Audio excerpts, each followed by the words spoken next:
Chapter 853. Liang Xiao left. She agreed to resign. This was the only thing that made Charlotte happy today. During the time when he was starting his business, she managed his company in an orderly and smooth manner. Now, she could still help him manage Rema Group. Her return could also free up some time and energy to do what he wanted to do. If his life really came to an end in 3 years, then every minute now was very precious to him. The Peace House was quiet. Charlotte saw Xia Changhe feeding the fish by the pond. He walked over. It hasn't been peaceful recently. Xia Changhe sighed. He obviously knew about the series of murders. But even he didn't know that the real murderer was the woman who lived here and foolishly called him Grandpa Xia. Charlotte said, "Yes, it hasn't been peaceful.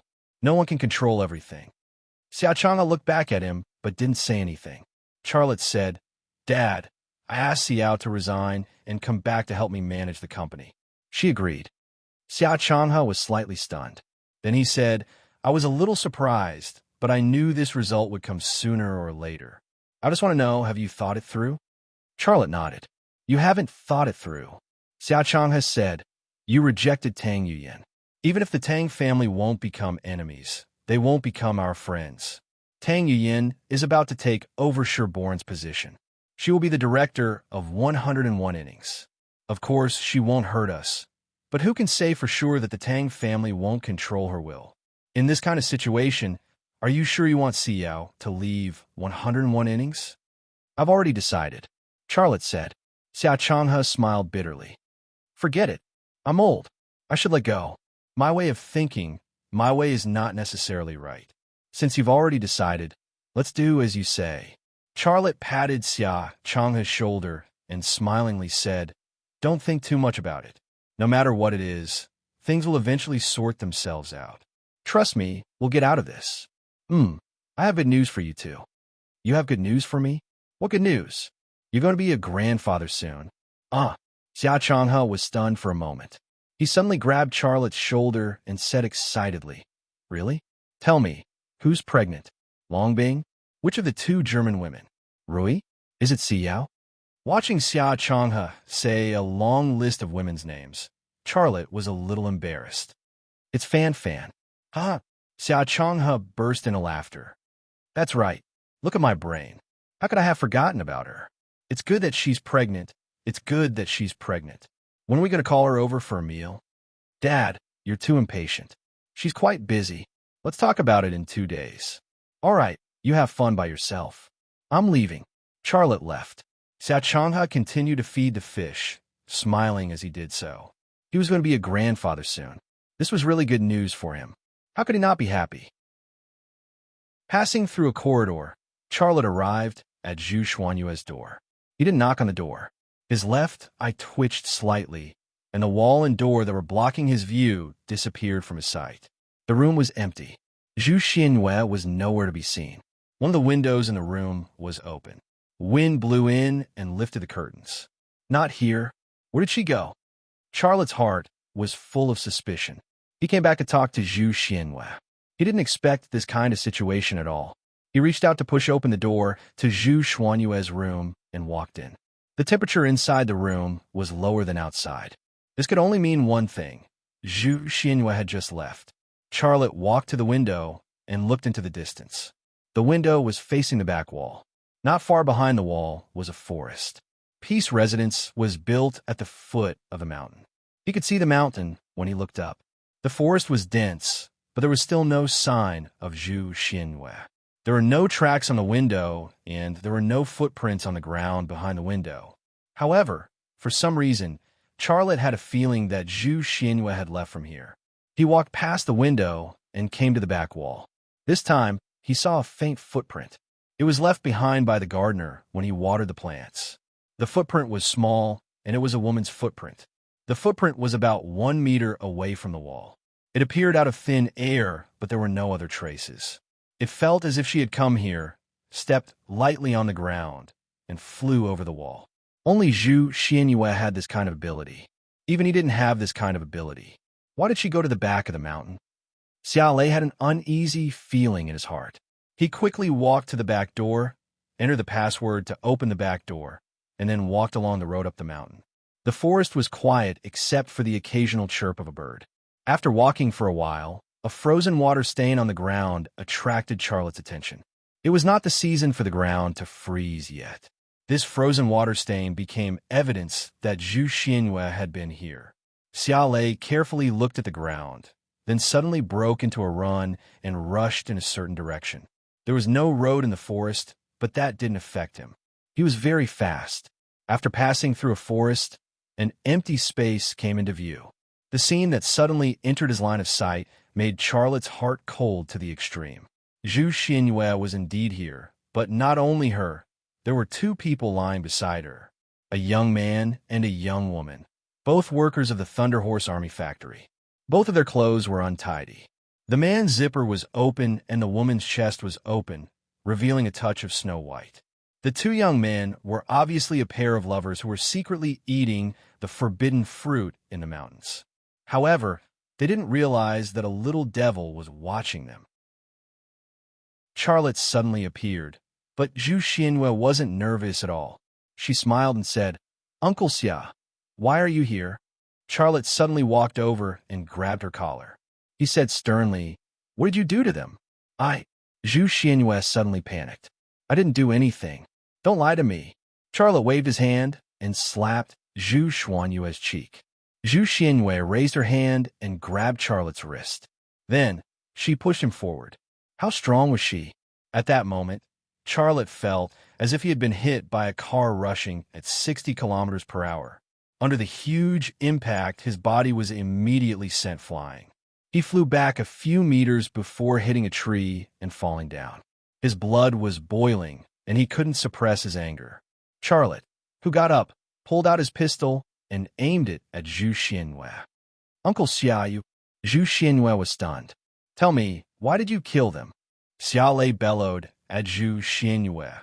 "Do you know that the people you killed were all ordinary and kind people? Every one of them had their own families and loved ones. What right do you have to take away their lives?" "Uncle Xia, I know what you have in your hand. Do you want to kill me?" Zhu Xianyue quickly returned to normal. "I really want to kill you."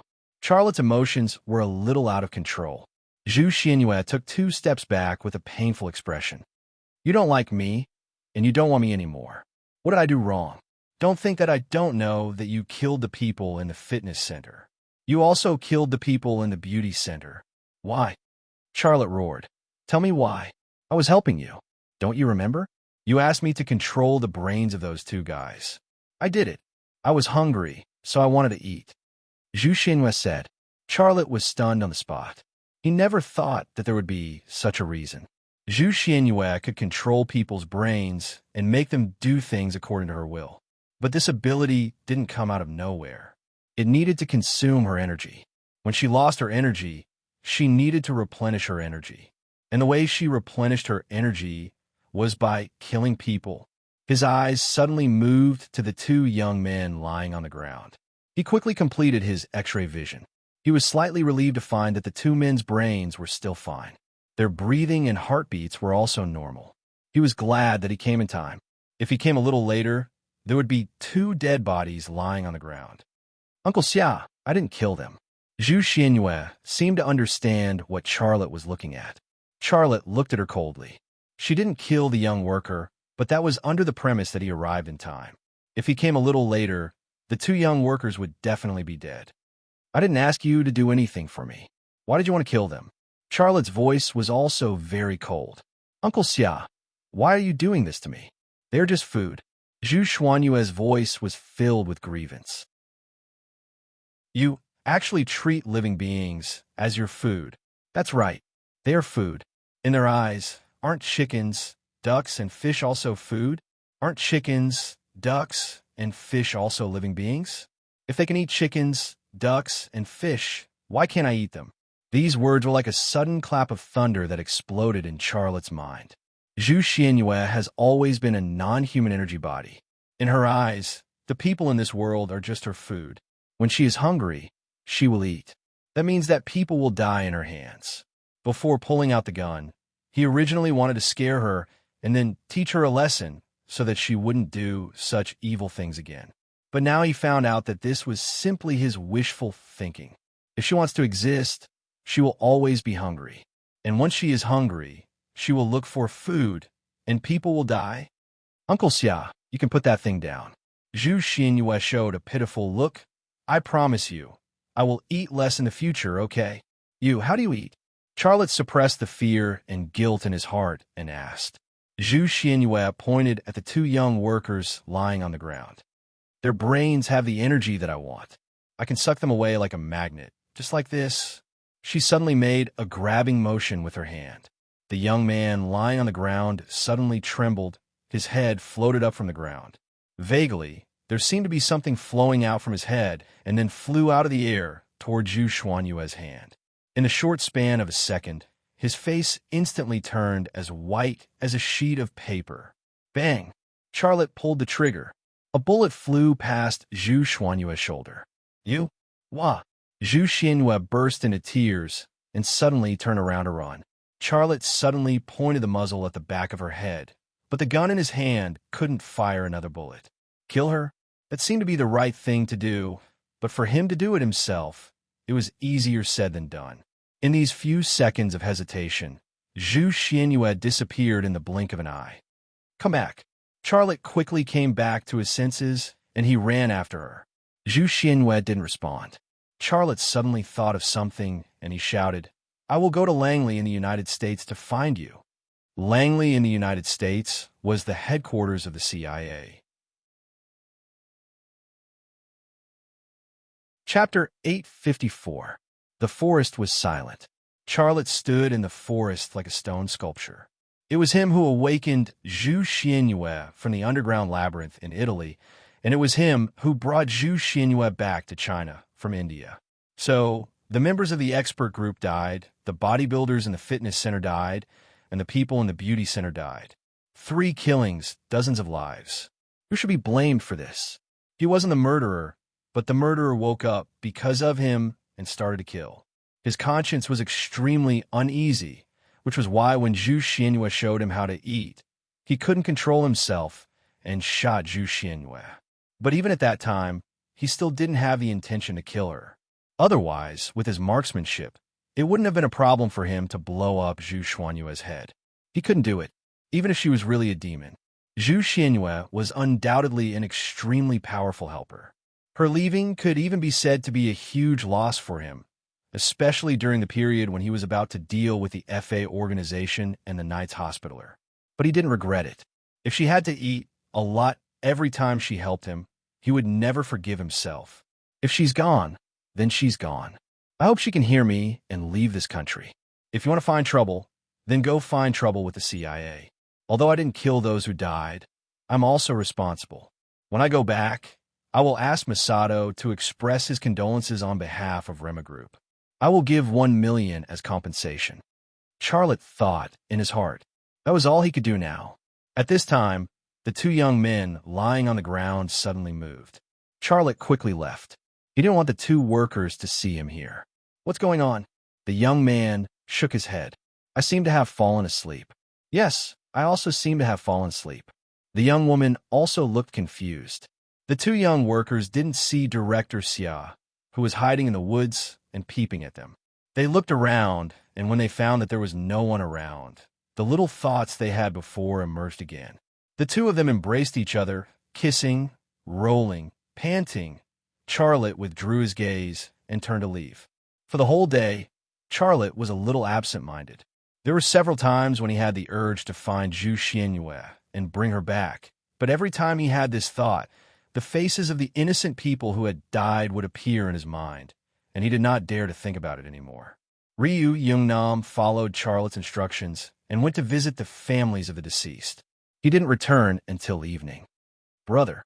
In the study, Ryu Yungnam said to Charlotte, some of the families of the deceased asked me why I gave them so much money. I didn't know how to answer, so I told them that Rema Group sympathized with what they had gone through, so we went out of our way to comfort them. I've also hired reporters to report this matter. Tomorrow, our Rema Group, and you will definitely be in the headlines. 1 victim was worth $1 million, and dozens of them were worth tens of millions. Such a large amount of money, even in the world of charity, was a big deal. It was inevitable that it would be in the headlines. Let the headlines be the headlines. The media can write whatever they want. Charlotte felt guilty in his heart. He didn't want to talk about this anymore. He changed the topic. By the way, let me ask you, when are you and Xiao Shui getting married? Ryu Youngnam's face was slightly red. Brother, I have no problem. I can get married anytime. The key is Xiao Shui. When she says she will get married, she will get married. I will talk to her. If she agrees, you can get married, Charlotte said. Well, I actually want to get married earlier. Ryu Youngnam looked very happy. He loved Xia Shui, and his career was also in Rema Group. If he and Xia Shui got married, it would be a double harvest in love and career. It would be double happiness. How could he not be happy?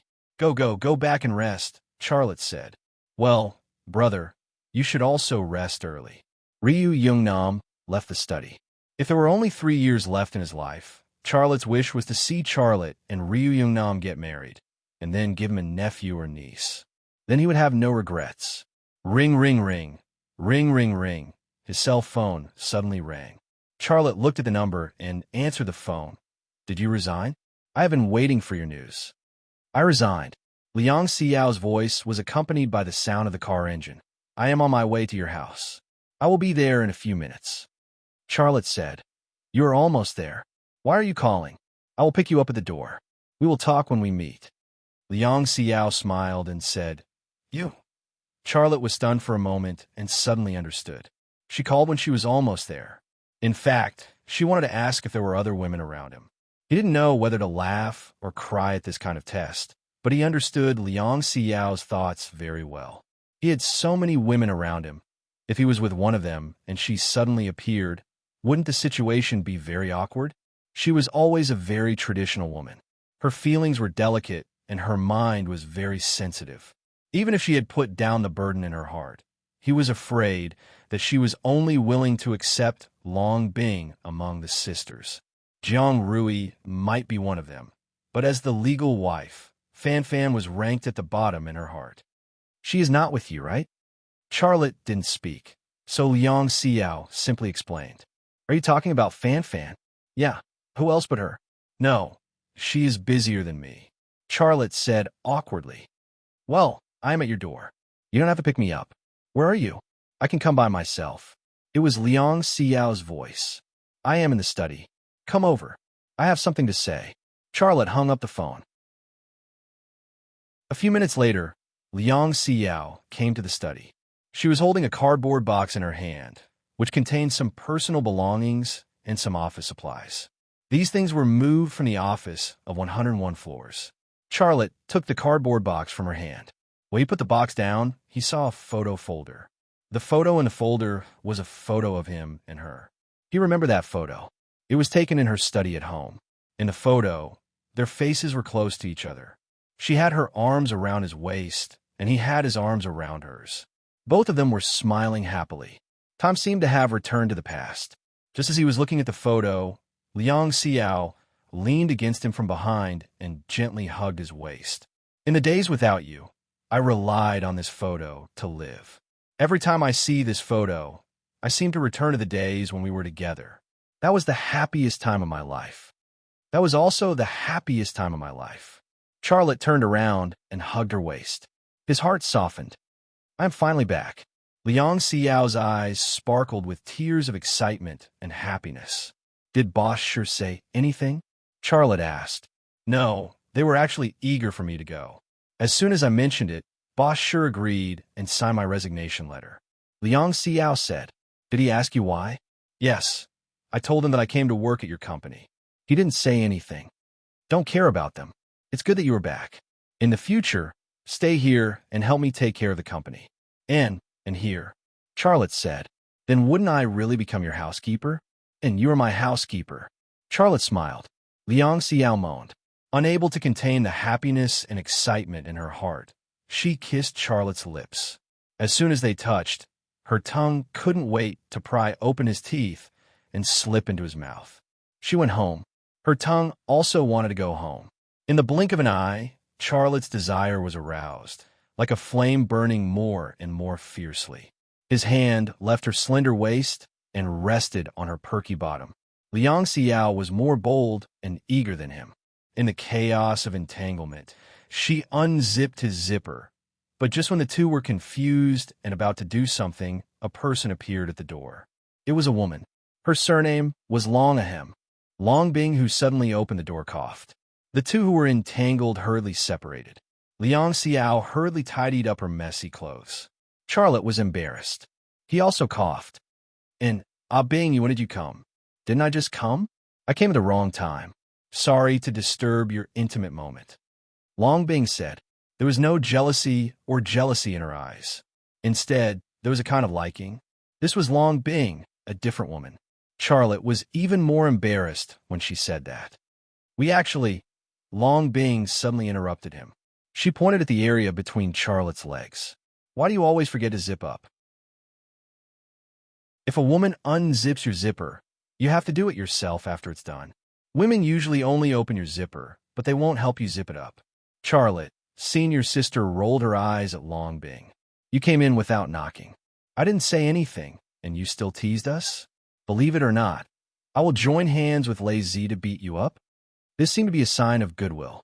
Long Bing smiled. Her smile was also a signal to pass to senior sister. Charlotte said, Don't always stand at the door. Come in and close the door. Long Bing entered the door and closed it with a kick of her heel. Have you handed in that task? Charlotte knew that she didn't come here for no reason. Long Bing nodded. Yes, I've already done so. I seem to have scared Boss Sure.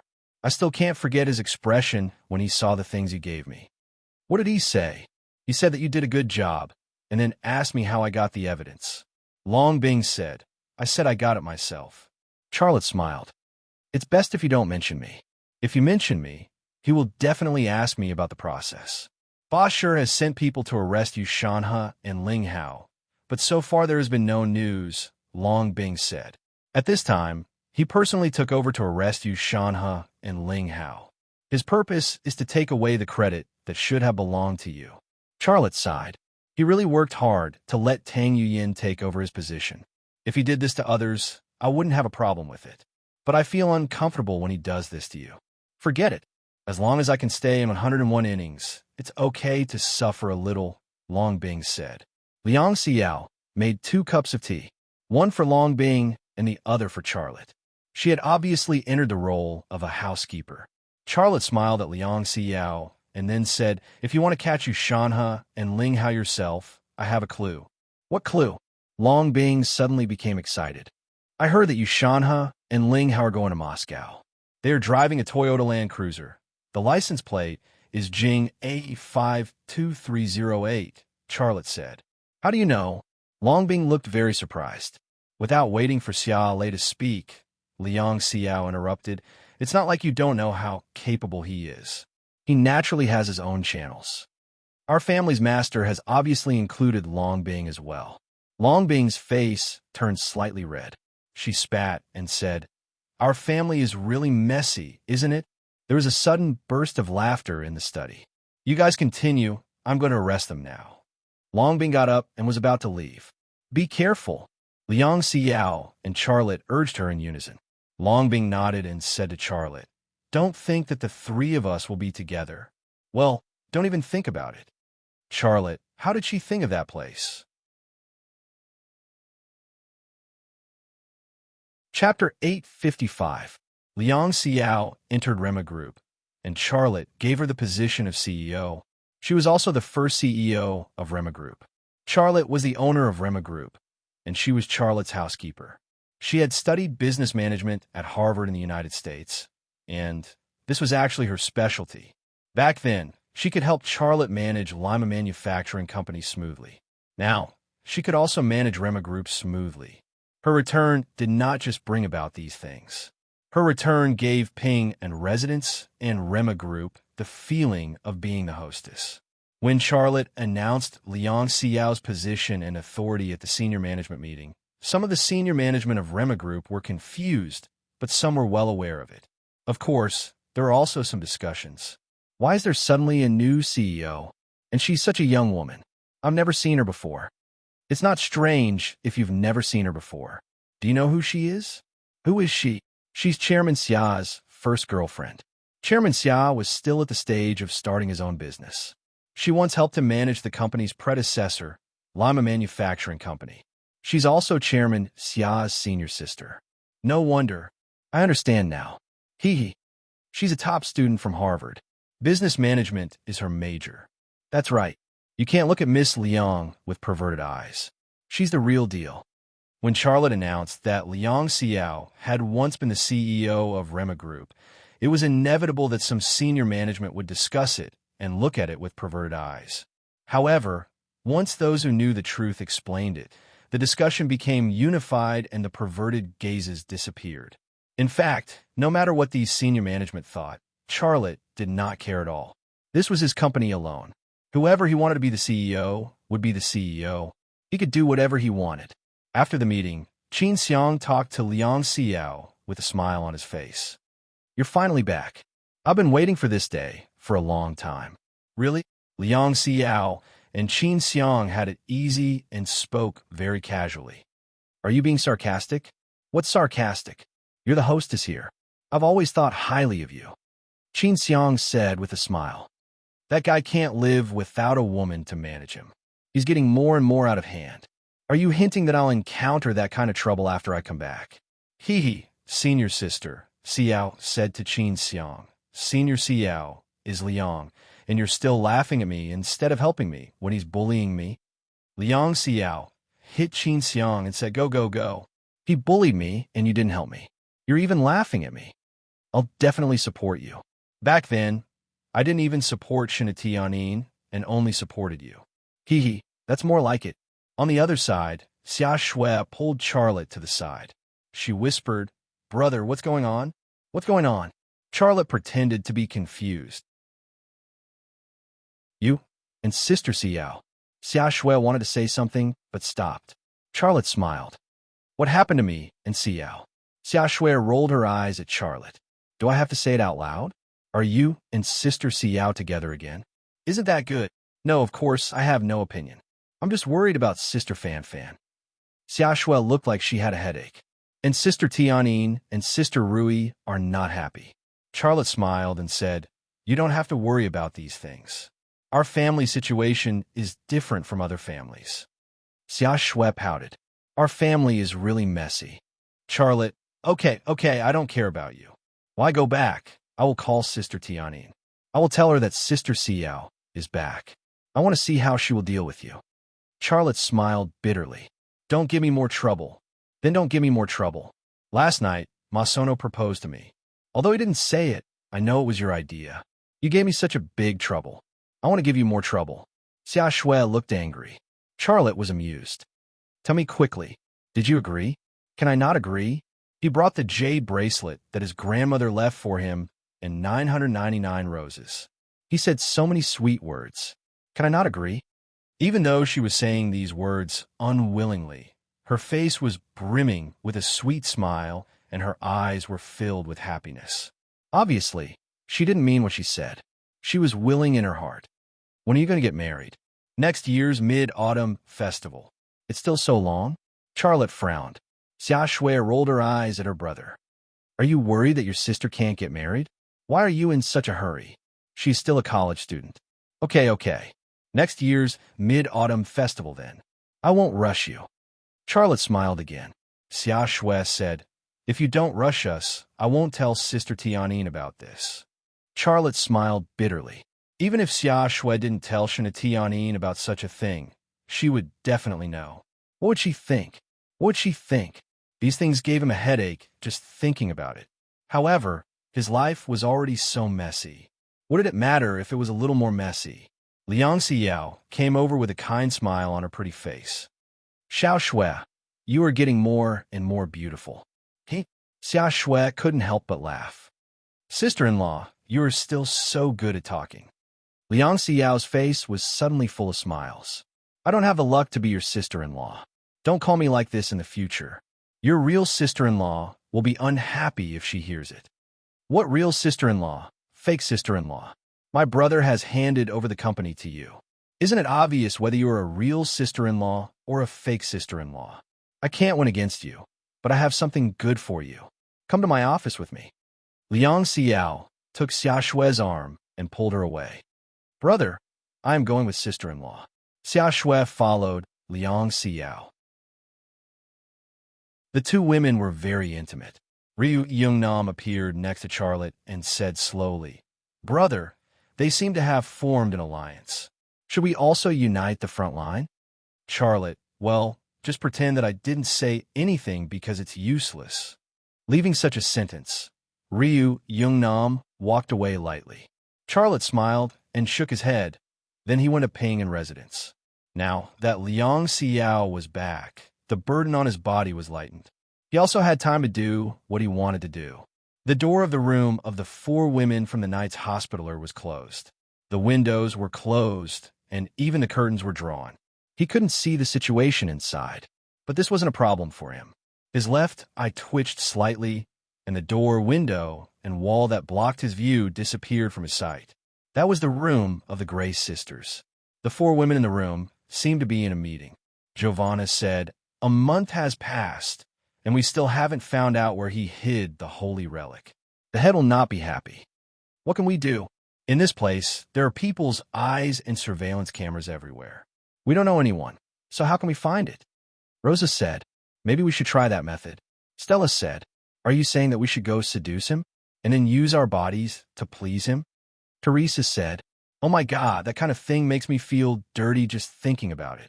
Don't say any more. I would rather die than serve that man. Rosa said, Is that really the case? A few days ago, I saw you secretly looking at that person.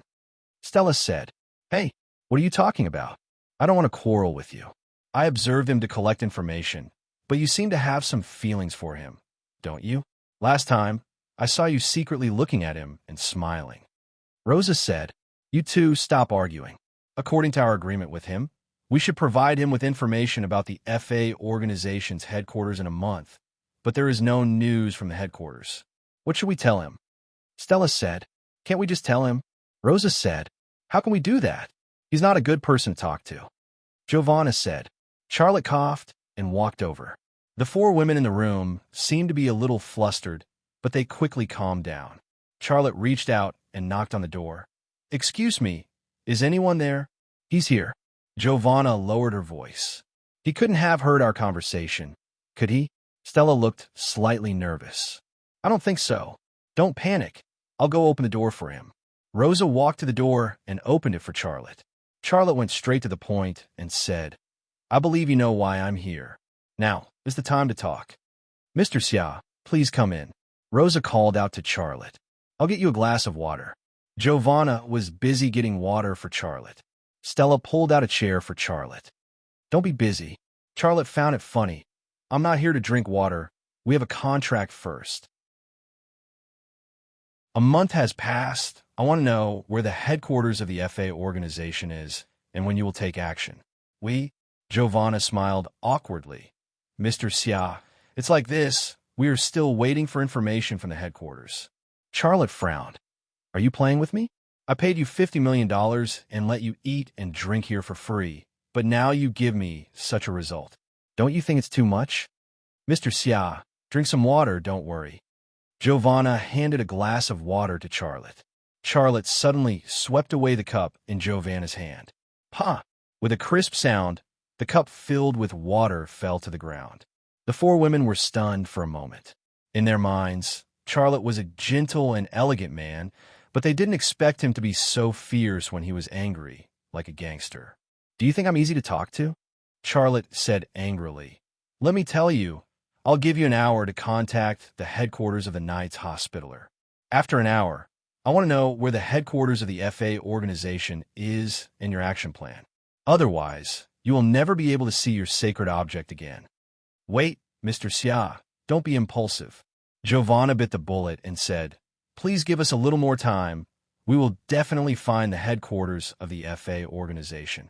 Yes, we swear to you in the glory of the Knights. We will fulfill our agreement, Rosa said. Enough, Charlotte growled. 1 hour, not one more minute. I'll give you two choices. Either pack up and leave immediately, or contact the headquarters of the Knight's Hospitaller immediately. I want to talk to your commander in person. Mr. Xia, Giovanna wanted to say something, but stopped. Charlotte looked at the wristwatch on his wrist and said, "You have 59 minutes. How can you be like this?" Rosa was also angry. "Yes, didn't we say it? Give us a little more time." Giovanna also looked very angry. Charlotte sat down on the chair and crossed his legs. "You have 58 minutes. How can 1 minute be so fast?" Stella was unhappy. "Yes, how can 1 minute be so fast?" Teresa was also unhappy. Charlotte sneered, "My family's time is so fast. You have 40 minutes. You." Giovanna wanted to curse, but she couldn't. The other three women also stared at Charlotte angrily, looking like they were about to punch him. "You still have—" "Wait," Giovanna interrupted Charlotte. "I'll contact the headquarters of the Knights Hospitaller immediately." Charlotte smiled. "Isn't that enough?" Chapter 856. It didn't take an hour at all. In just 10 minutes, Giovanna contacted the headquarters of the Knights Hospitaller. Then, Walton appeared on her laptop. "Mr. Xia, we meet again." Walton opened his mouth, looking very amiable. Charlotte said, "Mr. Walton, I believe you know why I want to talk to you without me telling you." "Of course I know, but—" After a pause, Walton said, "I want you to give us some more time." Charlotte frowned. "I've given you too much time. With the ability of the Knights Hospitaller, it's impossible that you haven't found the headquarters of the FA organization. I guess you found it, but you don't want to tell me, right? You don't plan to take action, do you?" "Mr. Xia, how can you say that? In order to find the headquarters of the FA organization, we lost a lot of people. I think you should say thank you instead of blaming yourself like this." "What's the result?"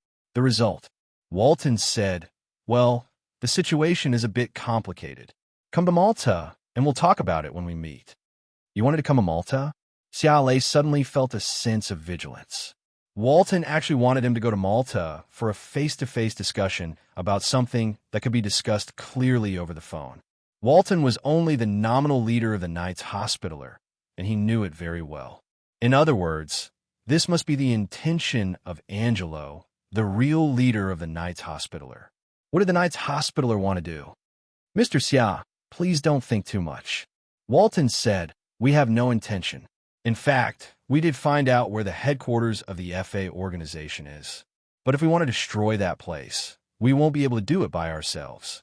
We have to make a practical action plan together, and we need your help." Charlotte was silent for a moment. "Tell me, where is the headquarters of the FA organization? Let's meet in Malta. Please take our holy relic with you." "Ha ha ha." Charlotte was so angry that he laughed. "Do you think I'm a fool? The island of Malta is your territory. You asked me to bring the holy relic to you. If you attack me on the island of Malta, snatch the relic, and then kill me, wouldn't I be walking right into your trap? I swear on the honor of the Knights Hospitaller that there will never be such a situation. We just want to complete the deal between us while destroying the headquarters of the FA organization. We have absolutely no other intentions. You don't even have to fulfill the contract between us. Do you think I'll believe your oath?" "Mr. Xia, enough." Charlotte said, "I gave you $50 million and a lot of weapons and equipment, but you're still playing tricks on me. Well, I'll throw the $50 million into the water and cancel the deal between us. I'll deal with the FA organization myself, and you'll never get your holy relic back." "No, no, no." Walton was anxious. "Mr. Xia, please don't misunderstand. We really don't have any other thoughts. If you don't believe me, you can come without the relic. After we destroy the headquarters of the FA organization, you can give it to us. Give me a reason why I have to come to Malta. You will come." Walton's mouth showed an intriguing smile. "You need our power to destroy the FA organization, and..." After a moment of silence, he said, "Don't you want to know the secret of the relic? You've been to Da Vinci's underground labyrinth. I know you must know some secrets, and those secrets will make you curious." "I'll think about it and give you an answer," Charlotte said. "Well, please tell me your decision as soon as possible. I'm looking forward to our meeting. Goodbye, Mr. Xia." Walton disappeared from the screen. Charlotte's eyes moved to the four women. "It's hard for me to make a decision. Do you have any good suggestions for me?" "Come with us to Malta." Giovanna said, "We are allies, not enemies. We won't hurt you at all. Rosa said. Besides, you're so powerful that we can't hurt you even if we wanted to. The corner of Xia Lei's mouth revealed a trace of a cold smile. Not enemies? In the last operation in Siberia, if he hadn't been prepared, he would have been killed by Arthur. This time, Walton invited him to Malta. Would he believe that the Knights Hospitaller had no other intentions? Mr. Xia, you can go without the relic. You should be relieved. We want the holy relic, not you. Stella also joined in the lobbying team. If you also want to know the secret of the relic, you can find the answer when you go to Malta. There was also Teresa. She also came to lobby. Charlotte said, You are my knights, right? The women from the Gray family and the Russo family looked at each other. Their expressions were a little strange, and there was reluctance in their eyes. However, Giovanna still nodded. Yes, we have sworn to you. According to our tradition, we are your knights. You will obey my orders, right? Charlotte said, If your orders don't go against justice. Giovanna used this sentence to shut Charlotte up. I won't let you go against justice. Charlotte walked to the bed and lay down. The four of you sleep with me. The four female knights were stunned. Come on, I want to sleep with you. Charlotte's mouth was full of a naughty smile. Shameless. Rosa's face was red with anger. We are your knights, which means we are your warriors. We are not your prostitutes. Please respect us. Teresa said angrily. Hee, you may be real knights, but you're not my knights. Charlotte got up from the bed. I'm just testing how loyal you are to me. I have tested, and it is almost 0. Giovanna said unhappily. What are you trying to do?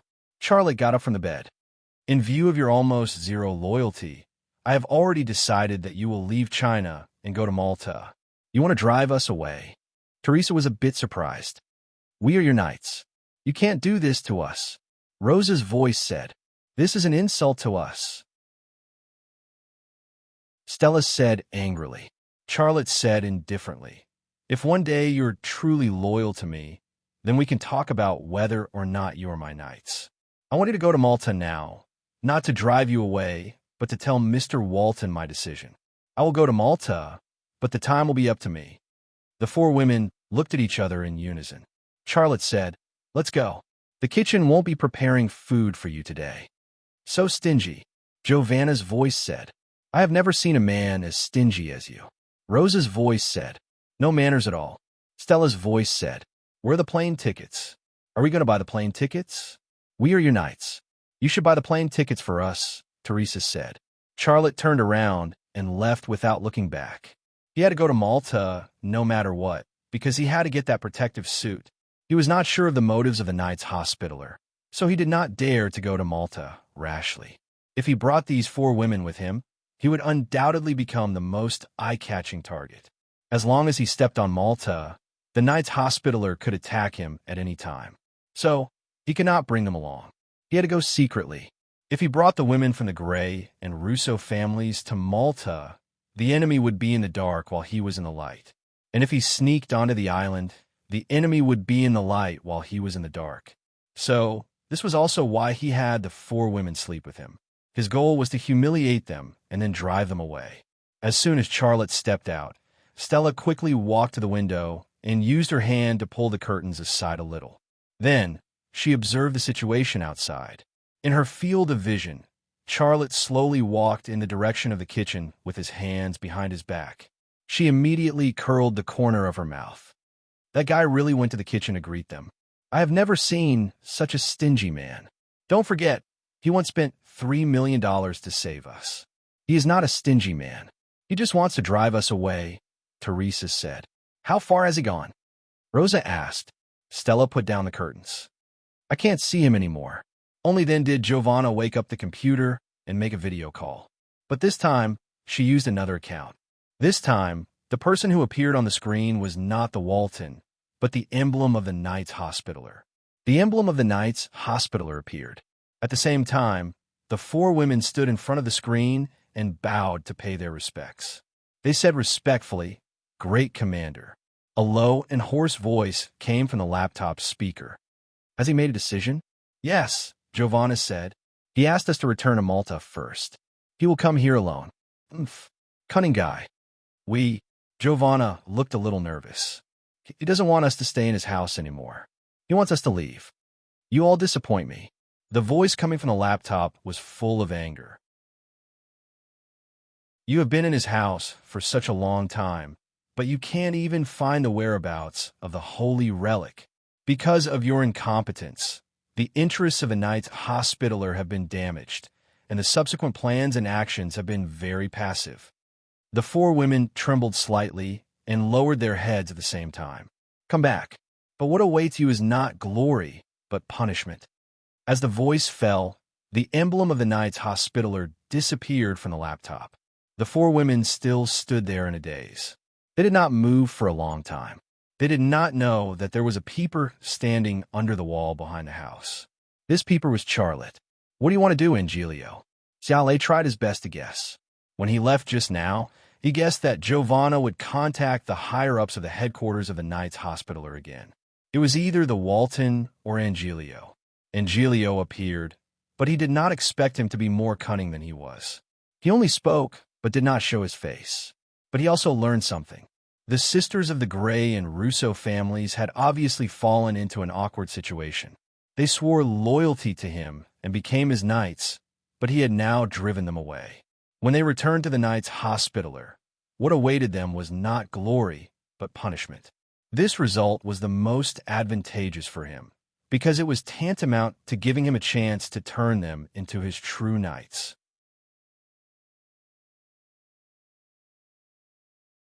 Chapter 857.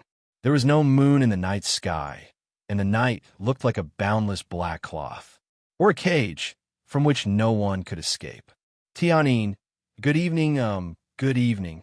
Charlotte was a little nervous when he received a call from Shinta Tianyin. He knew why, but he couldn't face it calmly. Other than good evening, don't you have anything else to say to me? Shinta Tianyin's voice had a hint of bitterness. Charlotte felt a headache coming on. Well, have you eaten? No. Then you have to eat. Don't starve. Your stomach is not good, so you must eat regularly. Shinta Tianyin was silent for a moment. Well, if you don't want to talk to me, I'll talk to you. Now, it was Charlotte's turn to be silent. Is Liang Xiao the CEO of Rema Group now? Yes, about what happened today. You, after hesitating for a moment, Shinta Tianyin said, have you reconciled? I'm going to marry Fan Fan. Charlotte gave a very clever answer. That's not true. I was there at the time, Shinta Tianyin said. Charlotte, I want to talk to you. Well, sure. Not on the phone, but in person. Charlotte felt a headache coming on. Just then, Xia Changhe walked in the study and said loudly, were you talking on the phone? I'm talking to. Before Charlotte could finish, a beeping sound came from the phone. Shinta Tianyin had already hung up. She could say whatever she wanted with Charlotte, but she didn't dare to say anything in front of Xia Changhe. When she married Charlotte and Xia Changhe got married, Xia Changhe didn't approve of it. Charlotte married her, but she let Charlotte take the blame. Could Xia Changhe forgive her? In front of Xia Changhe, she was like a timid cat, running away as soon as she heard Xia Changhe's voice. With Xia Changhe's experience and wit, although he couldn't hear Shinta Tianyin's voice, he could tell from Charlotte's words who Charlotte was talking to. He didn't care how many women Charlotte had relationships with, nor did he care how messy Charlotte's private life was. But he didn't have a good impression of Shinta Tianyin. He wasn't happy that Shinta Tianyin wanted to be with Charlotte. Dad, Charlotte put away his phone. He felt a little awkward and relaxed. His father's appearance was equivalent to helping him out. If Shinta Tianyin wanted to talk to him, it must be about Liang Xiao's return. But talking about his ex-wife's ex-girlfriend gave him a headache just thinking about it. Shinta Tianyin, Xia Changhe said. Charlotte smiled bitterly. Dad, if you know who it is, don't ask. We were just casually chatting. Xia Changhe said, I can't talk about you, so I'll give you a message. Charlotte looked at Xia Changhe. Husband and wife are birds of the same forest, but when disaster strikes, they fly separately. Do you still want to be with a woman who abandons you when she's in danger? You want a woman who can go through thick and thin with you, not a woman who only wants to enjoy happiness with you. Xia Changhe said. Charlotte didn't say anything, so he just nodded his head. What Xia Changhe said made sense, but he didn't agree with it completely. If Shinta Tianyin wasn't the chairman of the Wanxiang Group, she wouldn't have done that kind of thing. But she had done it, and the facts were irrefutable. What could he do? Everyone makes mistakes. In his marriage with Shinta Tianyin, he was actually an unfaithful person. He was Shinta Tianyin's husband, but he maintained a relationship with Jiang Rui and Long Bing. How should he settle this score? I know you're broad-minded, tolerant, and tolerant. You being able to accept Liang Xiao is an example, but Liang Xiao's situation is very special. She did make a mistake, but that was her mission. She has already made up for the mistake she made. She risked her life to save you in Korea, and she helped me in Israel. Later, she was persuaded by me to join the Zodiac Squad and became a sacrificial pig for the Zodiac Squad. This is her salvation, and she did a good job. You see, I don't have any objections when you and Liang Xiao are together. Do you understand what I mean? Charlotte nodded his head again. This was the first time his father had given him a political lesson, and it felt weird. Okay, let's not talk about your business. Xiao Changhe changed the topic. The 4 women from a Knight's Hospitaller have already left. Yes, I told them to go to Malta first. The real headquarters of a Knight's Hospitaller is there. I'll go to Malta after I'm ready. Engyumi Khan and Akiko Tsukino are already preparing, Charlotte said.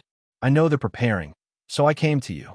Have you thought about how dangerous it is to go to Malta? Xiao Changhe looked at Charlotte. Charlotte said, Of course I know how dangerous it is, but you know the reason. I want to solve the secret of ancient alloy and so I have to go to Malta. Xiao Changhe was silent for a moment before saying, Let me go with you. No, you can't. Charlotte didn't expect his father to come for this. He refused. You've already retired. You also know that it wasn't easy to get that pardon. You should have a stable and happy old age. I don't want you to go back to your old ways. But we can discuss anything, but this is not negotiable. Charlotte said, You have to think about Xia Shui. She is also your child. I have no way out. If something happens to me, who will protect her? Xiao Changhe sighed softly. Well, you must be careful. Charlotte thought for a moment and said, Dad, if you really want to help me, then tell me who the snake is. Let the snake help me. I knew you would say that. Xiao Changhe said, That is the last card I left for you. Now is not the time to play that card. Believe me, the snake will appear when you need help the most. Now is not the time for that. Charlotte smiled bitterly. Well, I will wait for that time to come. Xiao Changhe patted Charlotte's shoulder. It's better not to have that time. After that, he turned around and left. Charlotte was still stunned. He felt strange. He has been refusing to tell the true identity of the snake. It's better not to have that time. Snake, who is it? It's a headache. After a while, he took out the satellite phone to contact the Zodiac team. Horatio, are you ready? Charlotte went straight to the point. We are ready. We will fly to Sicily tonight. We will wait for you in Sicily. It was Horatio's voice. There was an airport in Malta, but it was not a wise choice to fly directly to Malta. Sicily and Malta were both in the Mediterranean Sea. Charlotte planned to go to Sicily first and then go to Malta by sea. Let's go when you are ready. I will meet you in a day. Charlotte said, Are you sure you don't want to leave someone with you? It was Horatio's voice. No. Charlotte said, Well, that's it. See you in Sicily. Well, that is also my F*King territory. Huh. Horatio's laughter was very arrogant. Sicily was the birthplace of the Italian mafia. That place was really Horatio's territory. After ending the call with Horatio, Charlotte left the study and returned to his room. Before he had time to pack for the trip to Sicily, there was a knock on the door. Lei, are you asleep? It was Liang Xiao's voice. No, in a moment. Charlotte couldn't help but smile. He went to open the door for Liang Xiao. She wore a tight suit with a white pleated collar shirt. The open collar exposed a touch of snow-white skin and a deep V cleavage. Under the outline of the small suit, her waist was soft and boneless. The buttocks under the slender waist slowly rose, bulging to a full and fertile extent. It was so mature and so sexy. Looking at a woman seemed sexy. The size of the chest was actually secondary. The roundness of the buttocks and the curve of the legs were the most important criteria. And she obviously had a sexy buttocks, and more importantly, her legs were peerlessly beautiful. Although he was familiar with everything about her, he was still slightly stunned. Looking at a woman in a trance was actually the best compliment to a woman. Liang Xiao pursed her lips and smiled. What are you looking at? It's not like you haven't seen it. Do you want to invite me in? Charlotte stepped aside and closed the door when Liang Xiao entered the room. For Liang Xiao to come to his room at this time, it was definitely not as simple as just sitting down. He had to be prepared. Sure enough, Liang Xiao went straight to his bed, kicked off the high heels on her feet. Then she stretched and said in a soft voice, I'm tired. I haven't worked like this for a long time. I didn't expect you to be so lazy, leaving so much work for me. Perhaps she was too tired. After a stretch, she lay on the bed. The legs hanging on the edge of the bed were wrapped in black stockings. Under the light, they looked so smooth and delicate, slender, but not lacking in sensuality. A pair of jade feet of moderate length, exquisite and pleasant. Charlotte really went over. He also took off his shoes and climbed on the bed, and then gave Liang Xiao a massage. You don't be too tired. There are some things that you can let Masato and Qin Kaiwe do. Masato is really good. Your secretary's ability is also very good, but a bit coquettish. Liang Xiao suddenly stared at Charlotte. The corner of her mouth curved into a smile. You're so bad. Your secretary is so coquettish. You must have slept with her, right? F*CKU. Charlotte patted her perky, but instead unhappily. In your eyes, am I that kind of person? Did you fall to the ground? No, really not. I can promise you this. Charlotte said. He almost did, but he really didn't. You're good. It's good that you didn't touch her. Then I can order her around. Charlotte. What's with that expression? I have my own considerations. If she's the kind of woman who works for you in front of others and goes to bed with you behind others, she definitely won't be happy if I just let her do things. What if she gives you a little pillow talk next to your pillow? Wouldn't I be wronged? Charlotte's heart softened. She had really changed. Don't worry, I'll be fine after I familiarize myself with the environment. I'm definitely very tired these few days, but I'm very happy to be able to do something for you. It's tiring, but I'm very happy. Liang Xiao's eyes were full of tenderness and sweetness. I'm going to Malta, Charlotte said. He couldn't bear to destroy the warm atmosphere at this moment, but he didn't want to hide this kind of thing from her. You? Sure enough, Liang Xiao's eyes were full of worry. I have to go. You know the secrets on me, and I want to uncover those secrets. I have to go to Malta. Don't worry, with Angyumi Khan and Alessio helping me, nothing will happen. After I leave, the company will be handed over to you to take care of. Liang Xiao nodded. Be careful. Let's do something else. Charlotte leaned over and pressed down.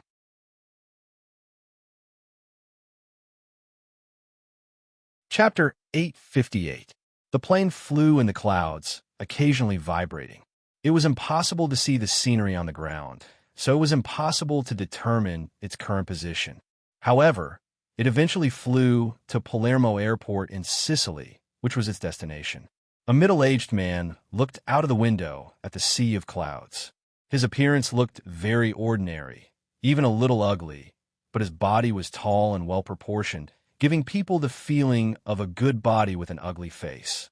In addition, he had a very amiable and comfortable temperament, so even if his face was not good-looking, he was still a person that people would want to look at.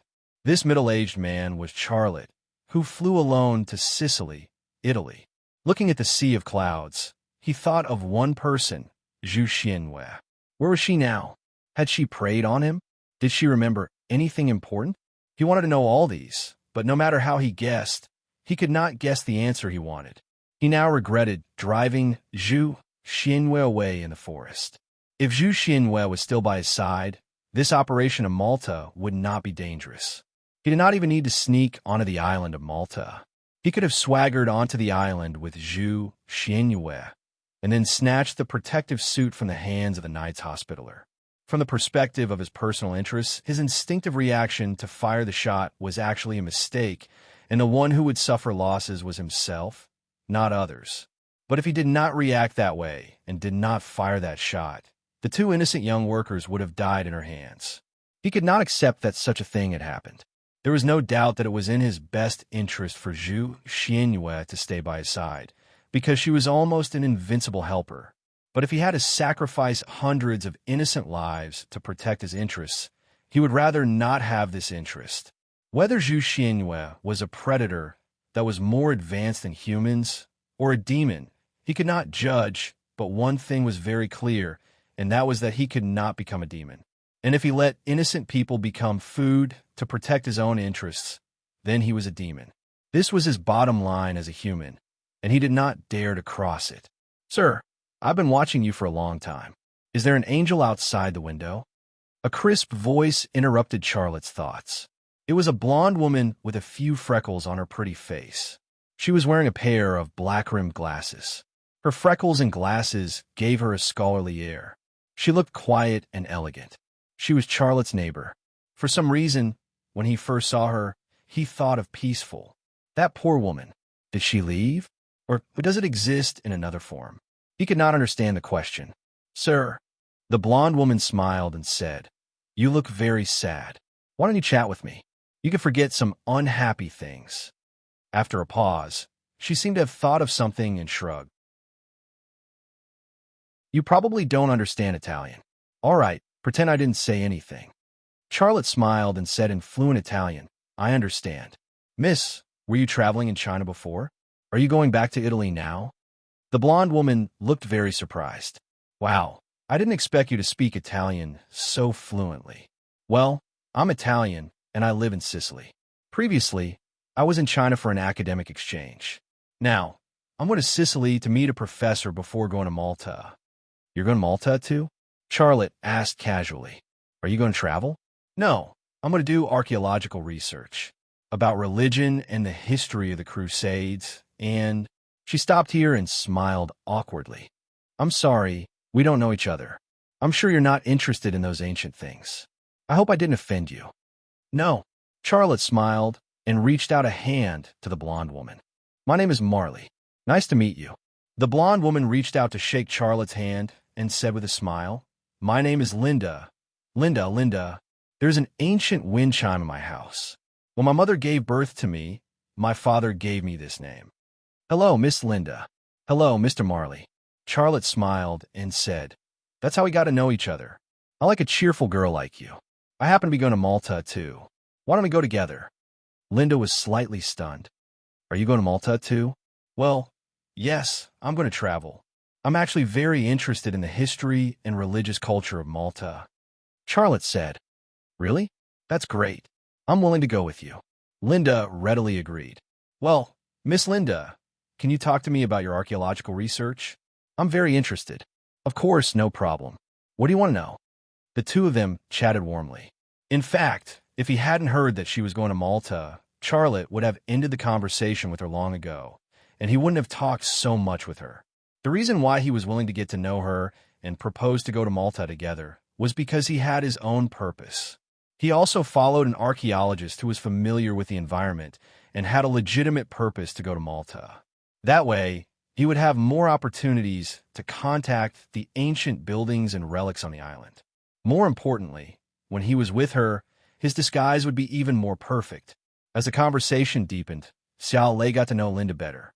She was an employee of the Department of Archaeological Relics of the Italian Ministry of Cultural Heritage. She had the same profession as Serenity. They were both archaeologists. She was also a devout Catholic.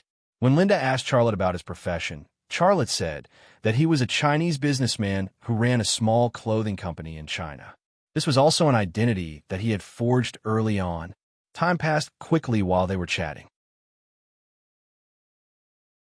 It wasn't until the voice of the air stewardess came that the two of them realized that they had arrived at Palermo Airport. The plane landed on the runway. Charlotte and Linda each dragged a suitcase to the arrival hall. At this time, it was almost dusk. The sky was blue, the clouds were as white as cotton, and the sunset was dyed the color of blood. The Mediterranean seen next to the airport, and the seagulls flying between the blue sky and white clouds. The scenery of Sicily was like an oil painting spread out in his field of vision, and the feeling of being in a foreign country was particularly obvious. Walking into the arrival hall, Charlotte glanced with his left eye and saw Alessio and Yelena, who came to pick him up. Although Alessio and Yelena also wore human skin masks on their faces. He only needed to move his left eye to see their real faces. Alessio and Yelena's eyes quickly gathered on Charlotte. Although the two did not have the ability of Charlotte, they were both very experienced people. The two could make judgments based on Charlotte's height, weight, and temperament. Leaving the airport with Alessio and Yelena, going to Alessio's base in Sicily, and then taking a boat to Malta, that was Charlotte's plan.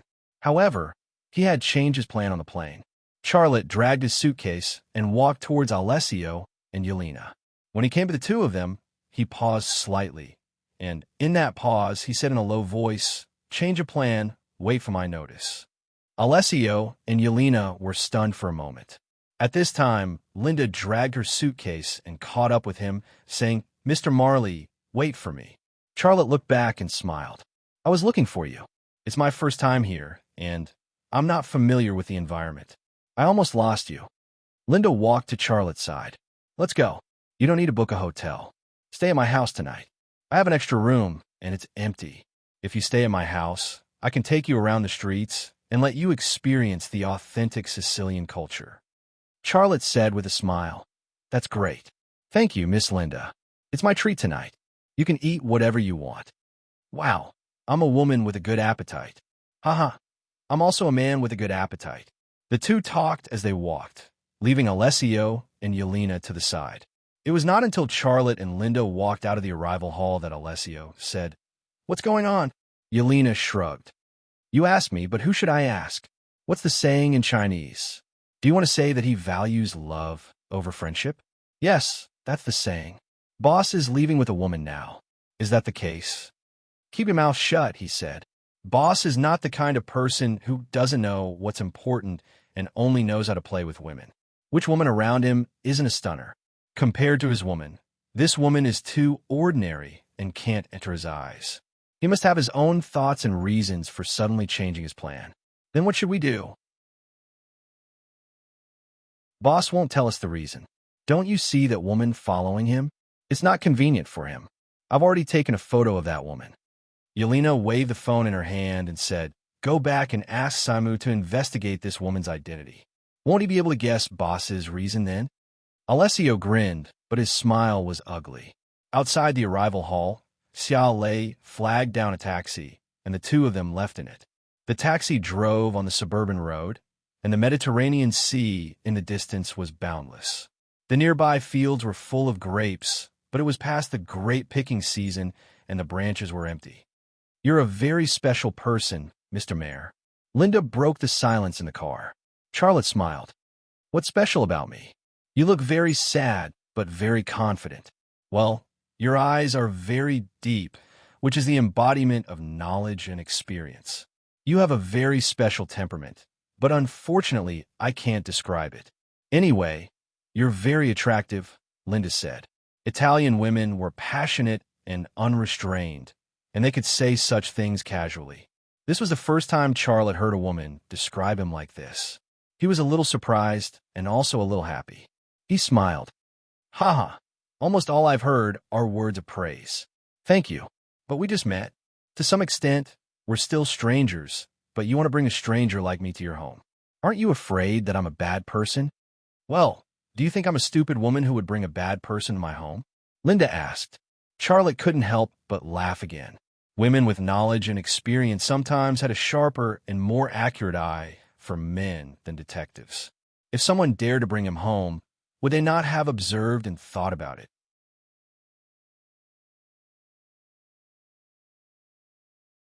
Chapter 859. Charlotte thought that Linda's house was in a crowded downtown area, but when he arrived, he found that it was a house by the sea. It was located on a hillside. The grassy slope was covered with small flowers of various colors, looking as beautiful as the stars. The waves of the Mediterranean Sea rolled under the hillside, and the distant lighthouse lit up, guiding the fishing boats home. There was also a small town under the hillside, which was also brightly lit at the moment. The Baroque buildings revealed themselves under the sky, like a painting, giving people the feeling that time had stopped in the 17th and 18th century, no longer flowing. Although it was the first time he came to this place, Charlotte fell in love with it at first sight. It's beautiful here. Standing on the balcony of her house, Charlotte sighed. This place is indeed beautiful, but if you live here for a long time, you will get tired of it and want to go out, or even change a place to live. Linda brought a cup of coffee to Charlotte. People are like this, aren't they? Most people like new things. Charlotte took a sip of the coffee she made and said with a smile, "But you are an exception. You like old things, right? What about you?" Linda's pair of blue eyes stared straight at Charlotte. She seemed to be using this kind of eyes to decipher Charlotte's story. Charlotte looked at her calmly. "I'm a rational person. I think I am probably in between. I like some high-end technology, and I also like things that have been passed down in history. Have you seen China's drama? I want to tell you, I am a drama lover." But just as he finished speaking, Linda suddenly opened her mouth and sang, "Red-faced Zhang Fei, green-faced Chow Chow, who said that women are not as good as men, and is this a mixed China style?" Charlotte's nerves were a bit messed up. "Haha, sorry, I only learned this one sentence. Is it okay?" "It's okay, you sing well." Charlotte flattered against his conscience. "Forget it. I like China's culture very much, but I know too little. Mr. Marley, give me a few minutes. I'll make a phone call, and then we'll go to town for dinner." She smiled. "You promised me you'd treat me to dinner." Charlotte smiled. "No problem." After Linda left, he took out the satellite phone and dialed a number. "Boss, I thought I would have to wait until tomorrow morning to receive your call." It was Alessio's voice. "Haha, you definitely understand what I mean." Charlotte said, "Don't make wild guesses. Her name is Linda. She is an archaeologist from Italy. She's going to Malta to carry out archaeological activities. Her identity is a better cover for me." Horatio said, "Yelena secretly took a photo of her, and Siamu found out her identity. We are sure that there is no problem with her identity. You can go to Malta with her. I only have one question. What do we do? Is he secretly following you, or?" Charlotte said, "You go to Malta first, but don't take any action. You just need to wait for my call. I knew it would be this kind of arrangement. Let's meet in Malta." Alessio then added, "Boss, Italian women are famous for their passion. That girl is not bad. Don't waste her. I'm sure she hasn't had that kind of life for a year. She's very thirsty." Charlotte was speechless. After ending the call with Alessio, Charlotte looked in the direction where Linda left. He soon found her in a room, talking to someone. Perhaps out of habit, his left eye was locked on Linda's lips, and he activated the lip-reading spell at the same time. "Professor Armin, yes, I just returned to Sicily. I plan to leave for Malta after a day's rest. I will go to the town with my friend for dinner later. Just give me the things. I won't come to your house. I know those things are very important. Don't worry, I will protect them." Okay, see you later." Linda hung up the phone, turned around, and left the room. Charlotte looked away. "I'm done. Can we go now? My stomach is already protesting," Linda said to Charlotte with a smile. Charlotte smiled and nodded. The town at the foot of the hill was called Witch's Town. It was said that the name was derived from a very powerful witch in the Middle Ages. However, Charlotte was not interested in Linda's story at all. The two entered an Italian restaurant.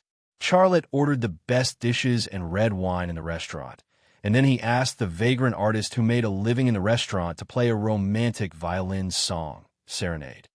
"Mr. Marley, you are really a romantic man. I don't know why, but I feel very close and warm when I am with you. We have only known each other for less than a day, but I feel like we are old friends who have known each other for years. It's wonderful, isn't it?" Her face was full of joy. Charlotte smiled. "Miss Linda, are you hinting something to me?" "What do you mean by hinting?" The corner of her mouth had a hint of thought-provoking meaning. Let's have a toast." The dinner went on in a pleasant atmosphere and then ended. However, even when Charlotte called the waiter to pay the bill, Professor Armin did not appear. Linda looked at her phone, a little depressed and anxious. "I don't know what happened. Professor Armin is not here yet. I have an appointment with him in advance." She called Professor Armin, but no one answered. "Why don't we wait here?" Charlotte said. "No, I'll go to his house. Let me go with you. It's so late. It's not safe for a girl to walk on the street alone. This is Sicily." Charlotte said. Linda laughed out loud. "Mr. Marley, First of all, I thank you for your concern, but your point of view is wrong. The whole world thinks that Sicily is a paradise for criminals, but that was in the past. Now the Italian mafia is involved in finance, real estate, or the oil industry, who still fights and kills on the street. Don't worry, it's actually very safe here. Hearing her words, Charlotte thought that she did not want him to accompany her. However, as soon as she finished speaking, she moved closer to him and took his hand. Let's go together. Charlotte suddenly felt that Alessio's words made sense. Professor Armand's house was not far, and they arrived in 10 minutes. It was a very old house, at least 200 years old, but it was well protected, and there was no obvious damage. It looked like a very clean old man, full of stories. Linda knocked on the door, but no one answered. No one answered when she called, and no one answered when she knocked on the door. This was not a normal situation. Charlotte's heart suddenly gave birth to a trace of vigilance. His left eye slightly twitched, and the door and wall that blocked his view quietly disappeared from his field of vision. At that moment, he suddenly reached out and hugged Linda's waist and fell to the ground with her. Tut, tut, tut. The wooden door trembled, and several finger-sized holes appeared on it. Those are the holes left by the bullets that pierced through the wooden board. If he had come down a second later, the bullets from behind the door would have pierced into Linda's chest. What are you doing? Linda did not react and did not know what had happened. Charlotte did not explain. He suddenly turned over and jumped up, pulled Linda up from the ground, and dragged her to the corner of the wall. Mr. Marley. Linda was angry. The door behind them suddenly opened, and a black gunman suddenly rushed out from behind the door. At the moment when the black gunman rushed out, Charlotte had already dragged Linda to the corner of the wall and used the wall to hide. Linda opened her mouth to scream, but Charlotte covered her mouth with one hand and held her tightly in his arms with the other hand, not letting her move. His left eye's vision penetrated the wall and locked on the black gunman. The black gunman walked over with a gun. His arms were raised horizontally, and the muzzle was aimed at the corner of the wall. His posture of holding the gun was very standard, and his hands were very steady. He was a well-trained gunman. However, Charlotte did not feel the slightest panic in his heart. With such a gunman under his sight, he could subdue him even with his bare hands. If he wanted to kill this gunman, it would be even easier. He only needed to pull out the knife hidden at his waist, and when the other party sneaked to the other side of the corner, he could end the battle with one slash. However, this gunman was not his enemy. His goal was the protective suit in the hands of the Knight's Hospitaller, not a hero saving the beauty. Therefore, unless the other party threatened his life, he would not make a move to kill this gunman. The black gunman was getting closer and closer. Ciale furrowed his brows. He did not want to kill people in Sicily, but this guy insisted on coming to die. He let go of the hand that was holding Linda's belly and then touched his waist. Who's there? Come out. The black gunman stopped a meter away from the corner of the wall, but his shadow was cast on the ground under the light of the street lamp. His arms and the gun in his hand could be clearly seen. Seeing the reflection on the ground, Linda suddenly realized what had happened. She suddenly became nervous, and her face turned pale. A car suddenly stopped on the street, and someone shouted, "Hey, what are you doing?" The gunman was frightened. He glanced at the car, turned around, and ran away. Charlotte let go of Linda and put down the hand that was about to pull out the knife. Linda poked her head out and saw that the black gunman had rushed into an alley. Soon, the roar of a motorcycle engine was heard, and then a cool-looking motorcycle rushed out of the alley and plunged into the darkness like a beast. "Oh no, Professor Armand!" Linda ran out of the corner of the wall. Charlotte hesitated for a moment and also walked out of the corner. Just as he was thinking about whether to go into the house to take a look, Linda had already rushed into Professor Armand's house. "Hey, sir, what happened?" The car driver on the street asked Charlotte. Charlotte said in Italian, "I don't know. We were attacked. Can you help me call the police?" "No problem." The car driver called the police with his mobile phone. Charlotte walked to the door, still thinking about the problem that he had not thought about just now. Should I leave her alone? But her identity is really a good cover. He did not think about this problem in the end, but just as he was thinking about this problem, he had already stepped into the house. The house was filled with a faint smell of blood. Professor Almond. Linda's scream came from a room. Charlotte ran over. It was a study, and an old man was lying on the floor of the study. His chest was hit, and blood soaked his clothes and a large piece of pine wood floor.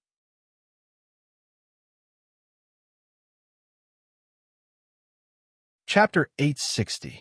Professor Almond? Professor Almond? Linda knelt beside the old man and called him anxiously. The old man was still breathing. He looked at Linda, his eyes full of fear and unwillingness.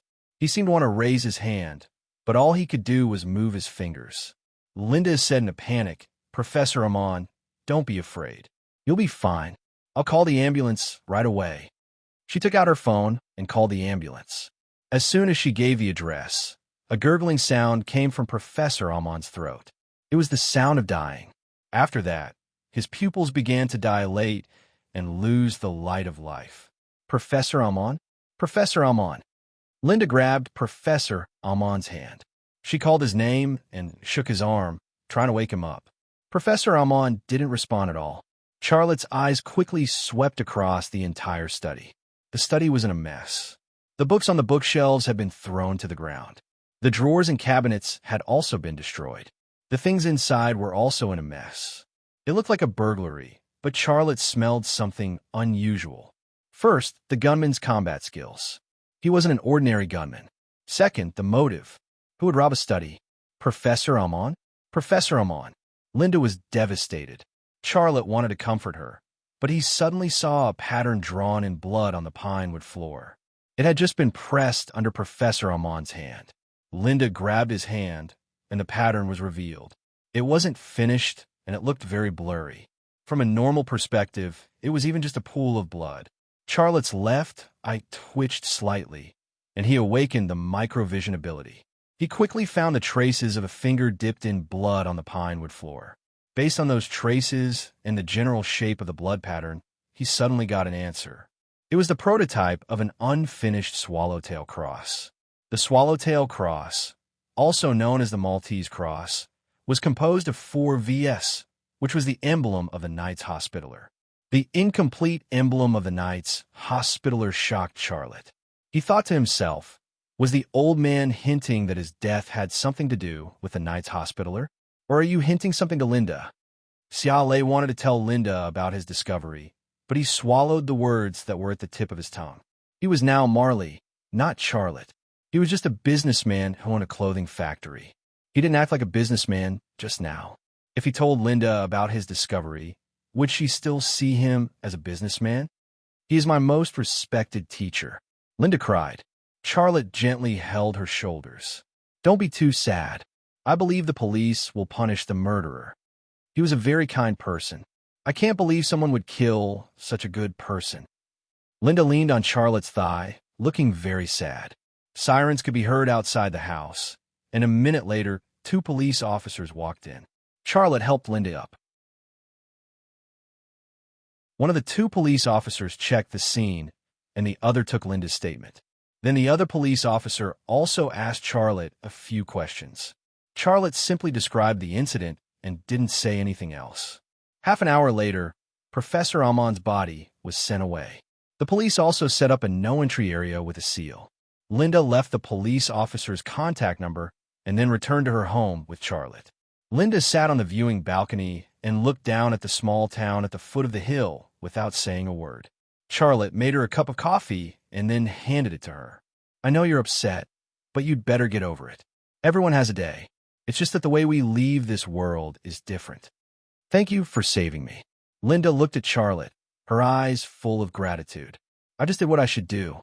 "Don't thank me," said Charlotte. "But—" Linda looked a little confused. "I was standing at the door and didn't notice there was a gunman in the house." "How'd you find out?" Charlotte said, "I was next to you at the time. There was a window not far behind me.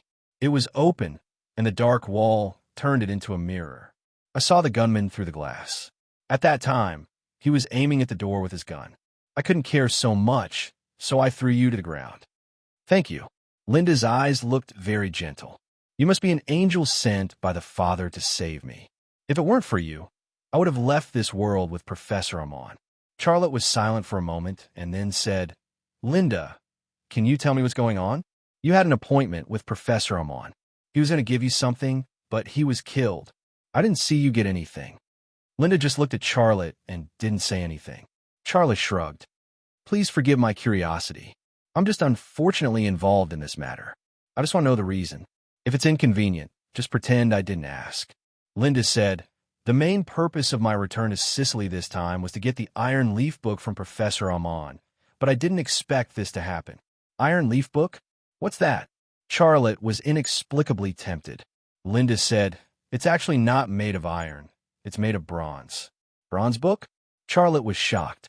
He thought of the bronze book in his hand. Yes, it's actually a bronze book. There are some undecipherable words engraved on it. It's very mysterious. It used to be in the Vatican Museum. It was a mysterious collection and never shown to the public. Some people once suspected that it was the legendary Book of Leaves, but it was obviously not. Professor Amon and the Pope are good friends. He was commissioned and authorized by the Pope to study the Iron Leaf book. Well, that was a month ago. A month ago, Zhu Xianhua woke up and the black-robed man appeared. And on the other side of the ocean, a bronze book actually appeared. Was this a coincidence? Or was there someone or force secretly manipulating all this? Charlotte's imagination suddenly opened, but even with his super brain, he couldn't find any clues to connect these things together. My academic exchange in China was actually not over yet. I received a call from Professor Amon. He said he had made a new discovery. He asked me to come back and bring the Iron Leaf book to Malta. I asked if I could wait a few days, but he told me that he had already booked a ticket for me. Well, it was the plane we took. Charlotte's heart moved. Did he book the ticket, or did someone else book it for him?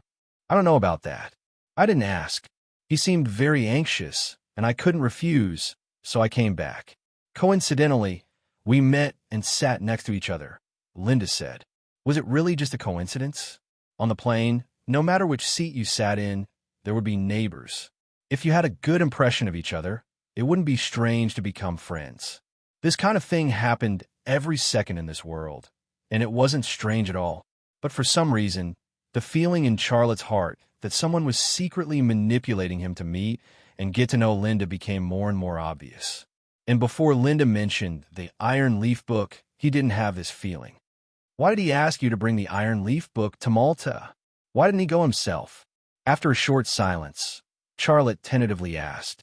He didn't say, but I believe he must have his reasons.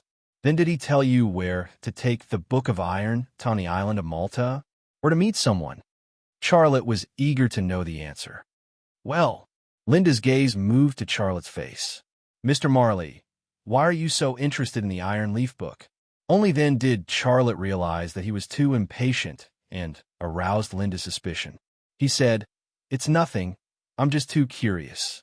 I have a strong curiosity about mysterious things, and I also like to go to places with a strong sense of mystery. Hansen Dong in Vietnam, Unhell Falls in Venezuela. Well, I conquered that waterfall with my bare hands. Wow.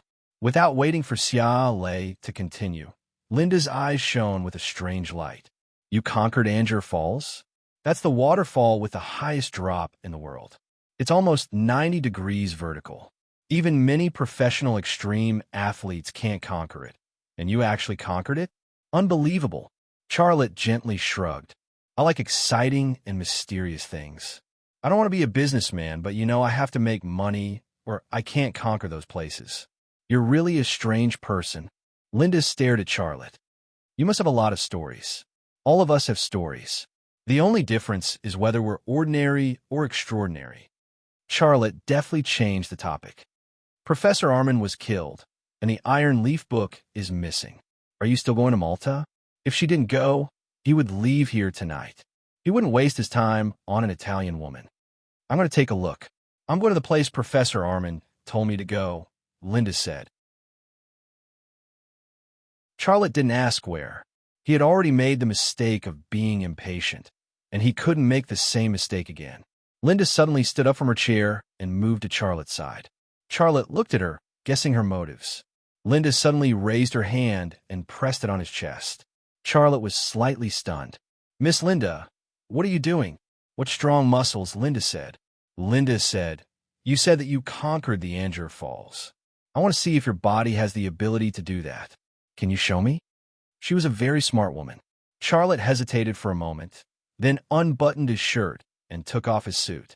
His upper body was very strong, but it didn't have exaggerated muscle lines. His muscle lines were soft and well-proportioned, giving people a sense of near-perfect beauty and strength. Linda's hand slid down from Charlotte's chest and fell on his lower abdomen, which was used for his 8-pack abs. Their white, tender, and hard muscles looked as if they were carved out of fine jade. "I've never seen a body like yours.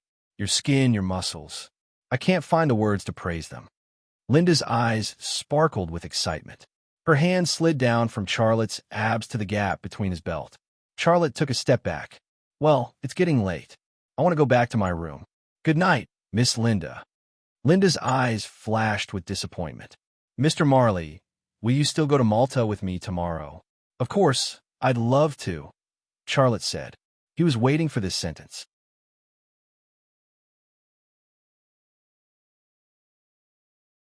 Chapter 861.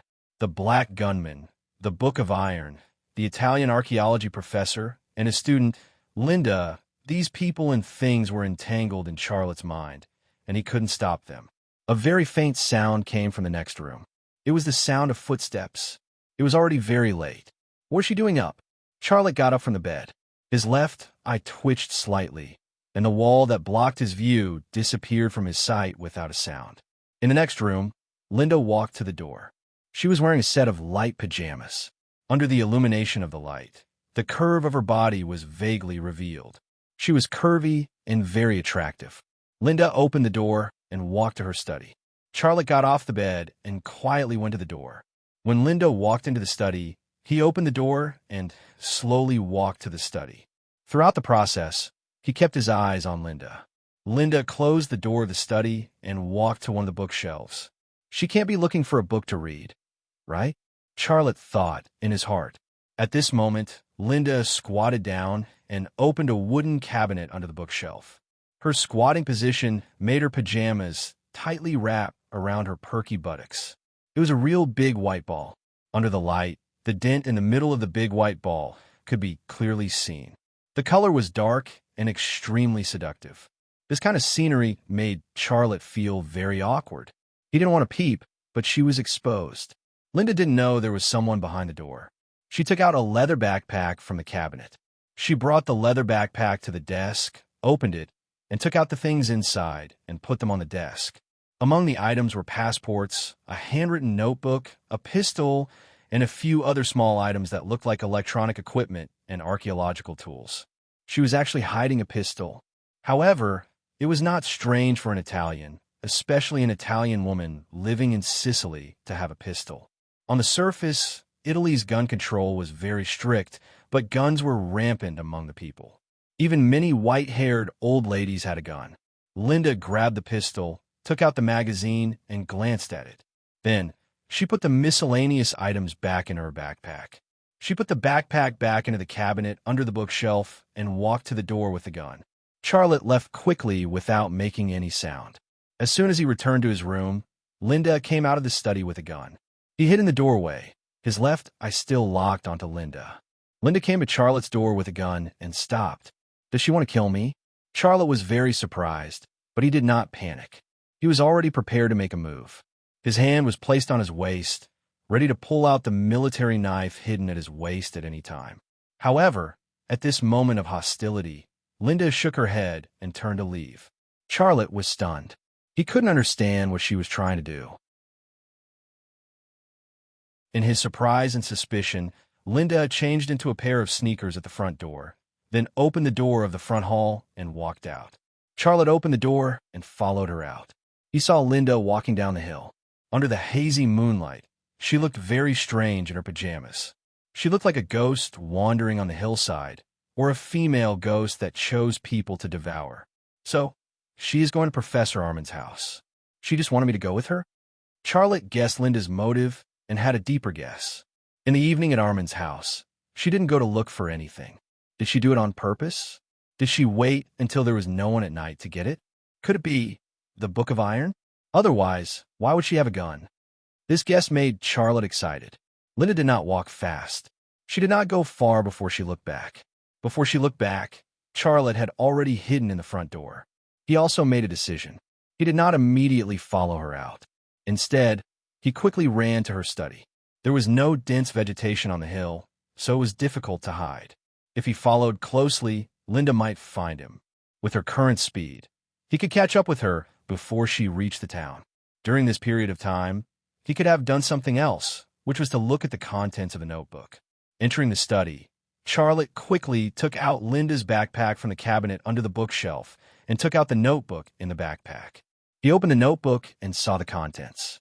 There were some archaeological notes in the front, which recorded her research on some relics. The content was complicated, but it looked very professional. He skimmed through the content and quickly flipped to the end. A different piece of content entered his line of sight. Professor Armin asked me to study the Book of Iron with him. He told me that it was the most difficult mystery in the world to solve. The Book of Iron was older than human history. There were mysterious words in it that could not be deciphered. He guessed that the Book of Iron was a product of the Ice Age, which was incredible.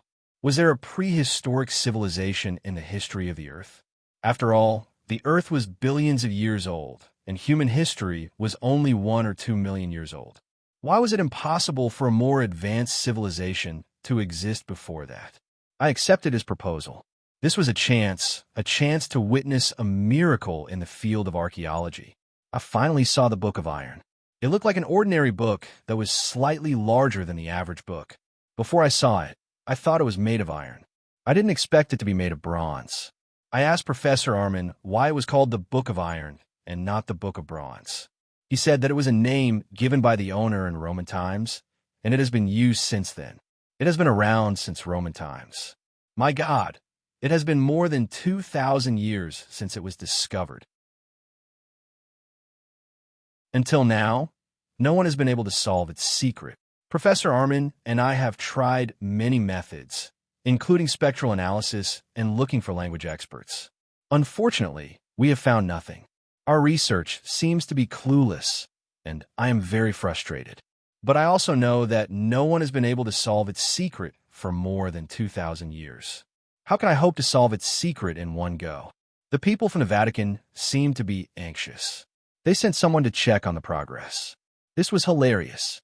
They had probably owned this Book of Iron for hundreds or even thousands of years, yet they still hadn't been able to unravel its secrets. How could they expect Professor Armin and I to unravel its secrets in such a short time? Why are they so anxious? I can't guess the reason. The Vatican is as mysterious as the Book of Iron.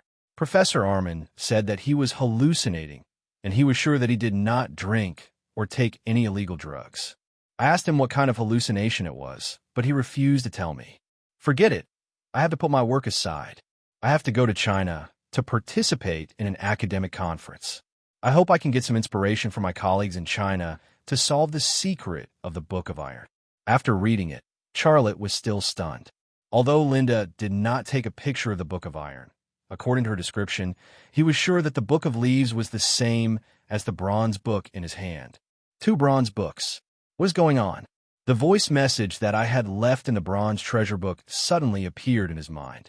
You can decipher my voice, because you're the only one. I left my voice in the bronze book. I want to tell you my story. I once obtained a box, and because of it, I gained great power. My life is long, longer than you can imagine. I built my own kingdom, and even I don't know how big it is. I conquered many women, and I can't even remember their names. My grandson died of old age in front of me, and even my grandson's grandson's grandson died before me. My long life became my pain, and my people called me the only one. I think it means God, but I know I'm not God. Wine, women, and vast territories could no longer satisfy my desire. I began to want to solve the secret of the box. So I left my kingdom. I climbed over the highest mountains in the world and crossed the widest seas. I don't know how many places I have traveled, or if there is any place in this world that I have not been to. My kingdom was destroyed, but I did not care. Then the earth began to snow endlessly. I witnessed the extinction of all things, and I became the only one. You can't understand this kind of loneliness. I let go of everything in order to solve the secret of the box, but in the end, I gained nothing. I was desperate, and I wanted to end my life where the sun rose. I came to the east, the place closest to the sun, and this is the place I wanted to return to. I left you this bronze book, but when I was about to end my life, the voice stopped here. That I did not tell what happened when he was about to end his life. He had guessed that he met with an accident, and the recording of the voice was suddenly interrupted. But now, it seemed that it was not interrupted, but his bronze book was divided into two parts. The book of iron that Professor Armand and Linda studied was the other part. As long as I can find the other part of the bronze book, I can decipher the voice inside, and I can know what happened when that I was about to commit suicide. I might even be able to solve the secret of AE, or ancient alloy. Charlotte's heart was filled with uncontrollable excitement. 2 minutes later, he put the leather backpack back and left Linda's house. Walking out of the front door, he looked into the distance and soon found Linda, who had already reached the entrance of the town. Her speed was a little faster than before. She had her hands behind her back, and the pistol was hidden behind her. She looked a little nervous.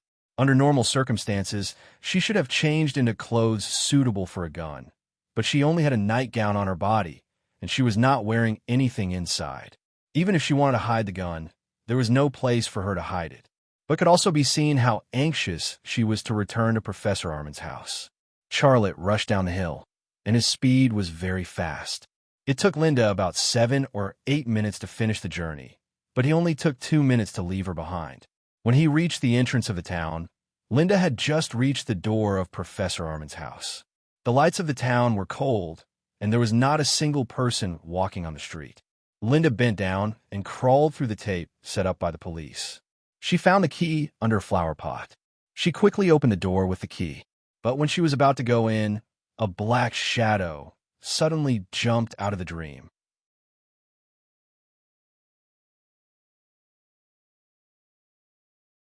Chapter 862. The shadow was as fast as lightning. Caught off guard, Linda rolled down the steps in front of the door. Her pajamas were rolled up, revealing a large area of white, tender skin, and the secret scenery that could not be revealed. A black cat flew over her head and landed on the ground without a sound. Meow. The black cat looked back at Linda, who had fallen to the ground with her limbs wide open, and then swaggered away. "You annoying guy, you almost scared me to death," Linda muttered as she got up. Her white pajamas were dirty and but hurt. She lifted her pajamas and glanced back at but was not only dirty, but also broken, and a little blood oozed from the broken skin. She was watching, and so was Charlotte. The picture dazzled him. She was very smart, but after all, she was not a well-trained soldier or agent. She was full of intelligence in some aspects, but in this aspect, she was very clumsy. Linda finally gave up on her, but she picked up the pistol that had fallen to the ground and went into the house. Professor Armand's house was originally dark, but as soon as she went in, there was light. The bright light immediately dispelled the darkness, and she could see it from far away. This idiot, doesn't she have the slightest talent to be a thief? Charlotte was secretly anxious for her, and he also sped up the speed of sneaking. The light in Professor Armand's house suddenly went out again. "At least you have a little common sense." Xiaolei breathed a sigh of relief. He walked to the back of the house and looked at Linda through the wall. Linda was holding a flashlight in her hand. With the help of the flashlight, she came to Professor Armand's study room. Charlotte also moved under the wall behind the study to reduce the difficulty of seeing through.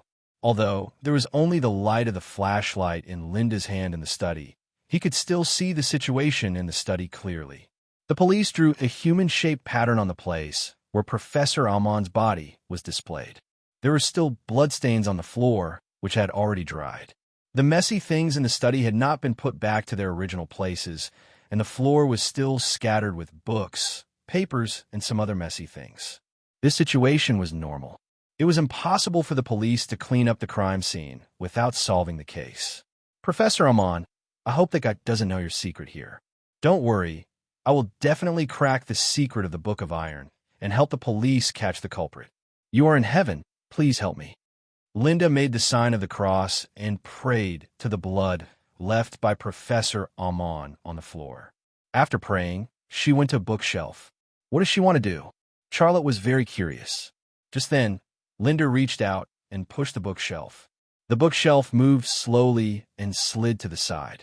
Behind the bookshelf was a small wooden door with a combination lock.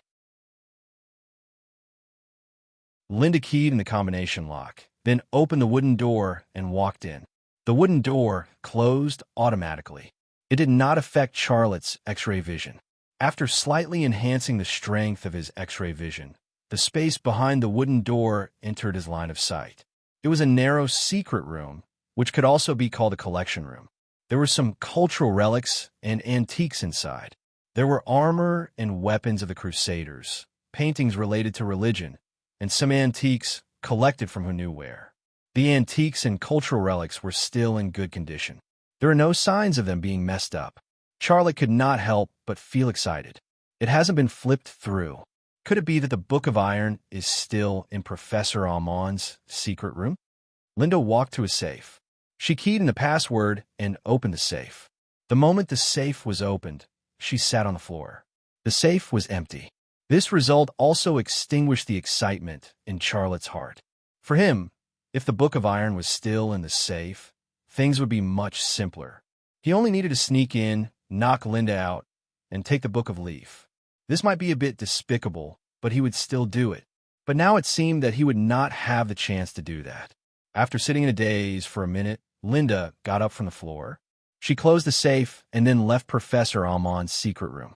Returning to the study, she looked at the blood on the floor again and whispered, "Professor Amon, don't worry. I will find the Book of Iron. I believe that the people from the Vatican will be dispatched soon. They will help me." After saying that, she left the study. Charlotte also left. After walking for a distance, he suddenly sped up and ran toward the hillside. He had to get back to his room before Linda returned home. This was a meaningless mission for both him and Linda, but at least he had gained something, because he was sure that Leaf Book was the other part of the bronze book. This was of great significance to him. 3 minutes later, Charlotte reached the hillside. He looked back and saw that Linda had also run out of the town. She returned faster than when she went there. Obviously, she did not want anyone to see that she had been to Professor Amon's house. Retracting his gaze, he quickened his pace. Linda's house was getting closer and closer. But just as he was about to get close, Charlotte suddenly stopped. Half a second later, his body suddenly fell to the grass on the side of the road. The weeds and vines on the hillside were very dense, and in an instant, his body was hidden. As soon as he hid, Linda's door suddenly opened, and 4 people came out. The 4 people were all white. They had shaved heads and wore black robes with hoods. But it was not the kind of robe that was in Arabic style, nor was it the kind of robe that was passed down by the priests. The style was like the wizard robes that witches wore in the Middle Ages. It was very strange. Not only did Charlotte see their bald heads hidden in their hoods, but he also saw the guns hidden in their robes. The 4 people not only had pistols, but also had mini submachine guns. They were obviously not ordinary gunmen. Who were these 4 people? Why did they break into Linda's house in the middle of the night? Based on Charlotte's understanding of Linda, she was just an ordinary archaeologist. She joined the Book of Iron project only because she was entrusted by Professor Amon. If these people were here for the Book of Iron, the Book of Iron was no longer in her hands. Why would they still come here? He did not have time to think carefully about these questions. He looked back and saw that Linda had already climbed up the hill. At this moment, the 4 of them had a conversation in Italian. Did the archaeologist escape? Impossible. She doesn't even know of our existence. Her clothes are still in her room, and her passport is still in the backpack. Her plan is to go to Malta, so she must have brought her passport. There is also a man's luggage in her house. Would there be a problem with that man? Whether there's a problem or not, find them and kill them all. Someone seems to be coming from the hillside. It's the archaeologist. She seems to have a gun. Don't alarm her. Let's go back. Before we kill her, I have some questions to answer. The 4 black-robed men retreated back to Linda's house. The plan of the four black-robed men was simple. They would set up an ambush, capture Linda, interrogate her, and then kill her. If Linda did not have the pistol in her hand, they might have rushed forward. It was also the pistol that gave Charlotte a chance to solve the problem. Because if the four men rushed forward to capture Linda now, he would not dare to fight against four gunmen with mini submachine guns. At the same time the door closed, Charlotte climbed out of the grass, bent over, and quickly ran down the hill under the cover of the dense weeds. This time, his speed was almost comparable to the wind. On the hillside, Linda walked and said to herself, "Fortunately, I did not ask Mr. Marley to accompany me. Not only did I do something dishonorable, but I also failed. That guy really deserves to die. Not only did he kill Professor Amon, but he also took the Book of Iron. When should I contact the Vatican and ask for their help? Sigh, what a headache." However, at this time, a wind suddenly blew horizontally. When Linda was alerted, she was already knocked to the ground by the wind. To be precise, she fell down. When she came back to her senses, she found that there was a person on top of her. And she knew this person, it was Marley. She looked at Marley in horror, her mind blank. "Shoo, listen to me, there are gunmen in your house. I was lucky to escape. Don't make a sound. Do what I say, and we can all live." Charlotte climbed up from her body. A gust of night wind blew. Linda suddenly felt a cold feeling on her stomach. She looked down and almost died of embarrassment. Her pajamas had been blown above her belly by the wind during the process of falling down and being pushed down. There was no problem on the top, but there was a problem on the bottom. Charlotte reached out and pulled down her pajamas, then grabbed her hand and pulled her up from the grass. Without saying anything else, he ran down the hill with her. The salute was no longer important. Xiaolei's running speed was very fast. Under his lead, Linda couldn't help but run faster. She ran with him, her pajamas fluttering in the night wind. Her long, fair legs and big, white balls trembling in the air, that scene was really unbearable to look at. But at this time, she couldn't care so much because Charlotte didn't give her a chance to stop holding down her pajamas. "I can't run anymore. Are there really? Are there gunmen?" Linda looked back, but she couldn't see anything. In her field of vision, her house was covered in darkness. How could she see any gunmen? "Not only are there, but there are 4 of them," Charlotte said as he ran. "Please believe me, I heard their conversation. They want to catch you, interrogate you, and then kill you." "Who are they?" Linda's voice was mixed with a sense of horror. "I don't know. They are wearing..." Suddenly there was a gunshot behind them. The 4 gunmen had realized that something was wrong and were chasing after them. The range of a submachine gun was 200 meters, and Charlotte and Linda were about 200 meters away from them. Bullets flew over their heads, making whooshing sounds. Linda, who was frightened, staggered and fell to the ground. Charlotte dragged her for a few meters before he stopped. Charlotte grabbed the pistol in her hand and fired a shot at the body of one of the gunmen. Unfortunately, the pistol's range was only 50 meters, and he didn't know where the bullet that he fired flew to. "Get up and follow me." Charlotte gave up the idea of using the pistol to kill them. He pulled Linda up and ran in the direction of the town with her. As he ran, he shouted, "There's a terrorist attack. There's a terrorist attack." The gunshots behind them soon disappeared. The 4 gunmen stopped shooting, but Charlotte fired from time to time. The gunshots and the roar of "there's a terrorist attack" soon attracted the attention of the town's residents, and some houses lit up. Then, some of the town's residents walked out of their houses with guns. Some were pistols, some were exaggerated military rifles, and even Barrett snipers, as expected of a small town in Sicily. When Charlotte and Linda ran to the entrance of the town, the black-robed men disappeared on the hillside. Not to mention, their attire really did look like that of terrorists. If they chased after them, they would not face a Chinese man and a female archaeologist, but a town of Sicilians.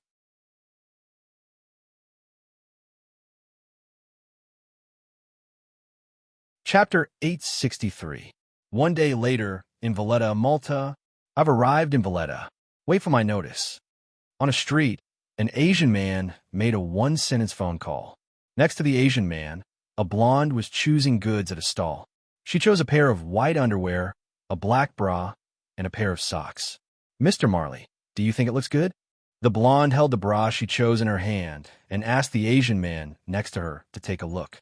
The Asian man was Charlotte, and the woman who asked him to look at the bra was the Italian archaeologist, Linda, who had smuggled in with him from Sicily. After hiding from the four bald gunmen that night, Charlotte stole a coat and a pair of jeans for Linda in the town, but he didn't steal her underwear and bra. So, as soon as she landed on Malta, the first thing Linda did was to buy underwear and socks on the street. Looking at the black bra in Linda's hand, Charlotte was speechless, but he said seriously, "Not bad." Then, "Mr. Marley, can you help me pay for it?" Linda looked a little embarrassed. When she escaped, she only had a nightgown on her. She was so poor that she didn't even have underwear, let alone money. Of course, no problem. Charlotte asked the vendor the price and paid without hesitation. The two of them checked into a hotel, and Xia Lei got himself a room. Linda didn't say anything when they got a room at the hotel front desk. After entering the room, she said, "Mr. Marley, although you saved my life twice, and I should repay you, I'm not that kind of woman. Why did you only get a room?" Why didn't she say that just now? Charlotte smiled. "Don't get me wrong, I definitely don't have that kind of intention. The reason why I only got a room is that I don't want what happened last night to happen again. I'm by your side, and I can protect you. That's all." Linda was stunned for a moment, and there was a look of disappointment in her eyes. "I don't mean that. I mean," Charlotte interrupted her. "Miss Linda, I'll tell you the truth. I'm not interested in women. I'm interested in men. Do you understand what I mean?" "What?" Linda's eyes were filled with surprise and disbelief. Charlotte imitated Qin Xiang and pinched his fingers. "Okay, go take a shower, and then I'll start washing. Let's rest here for the night. Then we'll discuss what to do." Linda sighed. "All right then, I'll go take a shower first." With that, she didn't care that Charlotte was right in front of her and began to take off her clothes in front of Charlotte. Charlotte had stolen a man's jacket for her, and there was nothing inside. She pulled down the zipper, and a large area of softness and fullness was exposed. Charlotte was caught off guard and saw everything in one glance. Linda unbuttoned her jeans and said, "Since you're not interested in women, then we're sisters. You don't mind me doing this, do you?" "That? I don't mind." Charlotte smiled. "Do as you please." Even though he said those words, he still had to desperately control the rising desire of his body because of the external stimulation. In this awkward atmosphere, Linda got rid of the obstacles on her body and walked to the bathroom. After taking 2 steps, she suddenly thought of something and looked back at Charlotte. Just then, Charlotte turned around and walked to the balcony. She frowned slightly. She actually wanted to see if Charlotte's body had that kind of instinctive reaction, but she didn't see it at all. "He's actually gay? Is fate playing a joke on me?" She was very confused. On the other side, Charlotte was also complaining in his heart. "I told her that I'm gay, but if she comes out and walks around in front of me with her naked body, and I have the instinctive reaction of a man, wouldn't my lie be exposed? I have to think of a way to solve this problem, but what should I think of? Men would be attracted to beautiful women, which was an instinctive reaction. Men would be attracted to beautiful naked women, which was also an instinctive reaction, and the latter was more violent and direct than the former. In fact, unless the man had a congenital defect, how could he not have a reaction when faced with a naked woman? Charlotte looked down at the place between his legs. That guy was still in a stubborn state, which made him very speechless. A very boring idea suddenly emerged in his heart, and almost at the same time, his left eye slightly twitched, and he began to see the place that he had never seen before. It was not his own place, which was really boring. The skin, muscles, nerves, and even the flow of blood in that place entered his vision one by one. His brain collected the relevant scenes, which could be said to be data, so a three-dimensional thing appeared in his brain. The images in his brain were not static. His brain was drawing a dynamic 3D image for him based on all the information it had collected. In this 3D image, the blood flowing in the blood vessels, the nerves transmitting the brain's instructions, its state, and everything else were presented in his brain, big and small, without leaving anything out. This was the first time he saw his thing like this, and he was surprised by how it worked. How can I make it quiet? He thought about this problem. The super brain that developed the Thunder Dragon intelligent machine tool, and the scavenger began to study his penis, which was even more boring. The sound of water came from the bathroom, but in a state of high concentration, he was no longer affected by the sound of Linda's shower.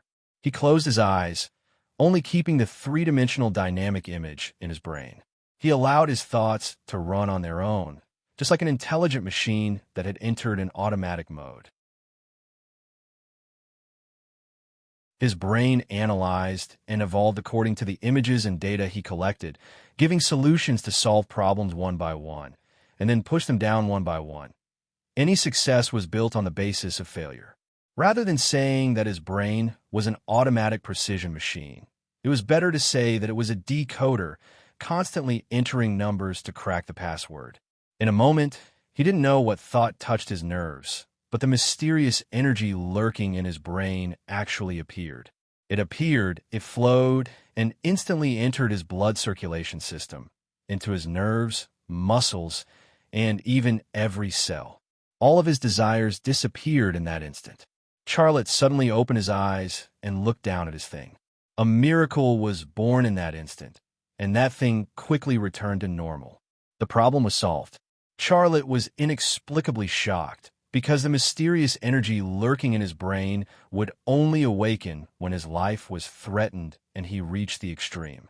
But this time, it came out for some reason, and he was sure that he was not threatened, nor did he enter an extreme environment. What's going on? It can actually help me solve such a problem? Charlotte's brain began to think about a new problem. He closed his eyes again, letting his brain run automatically, replaying the process of the mysterious energy's appearance. The process was slowed down again and again. 1 second, 10 seconds, 1/100th of a second. A few minutes later, he suddenly laughed crazily. Ha ha, ha ha. So that's what happened. That's what happened. The mysterious energy was stored in his brain, changing his brain, and also leading the evolution of his body. His body was subtly evolving, and the mysterious energy was also subtly growing. Although its growth was very slow, after accumulating to a certain amount, he could still feel the growth change. This time, it was already a bit stronger than the last time it appeared.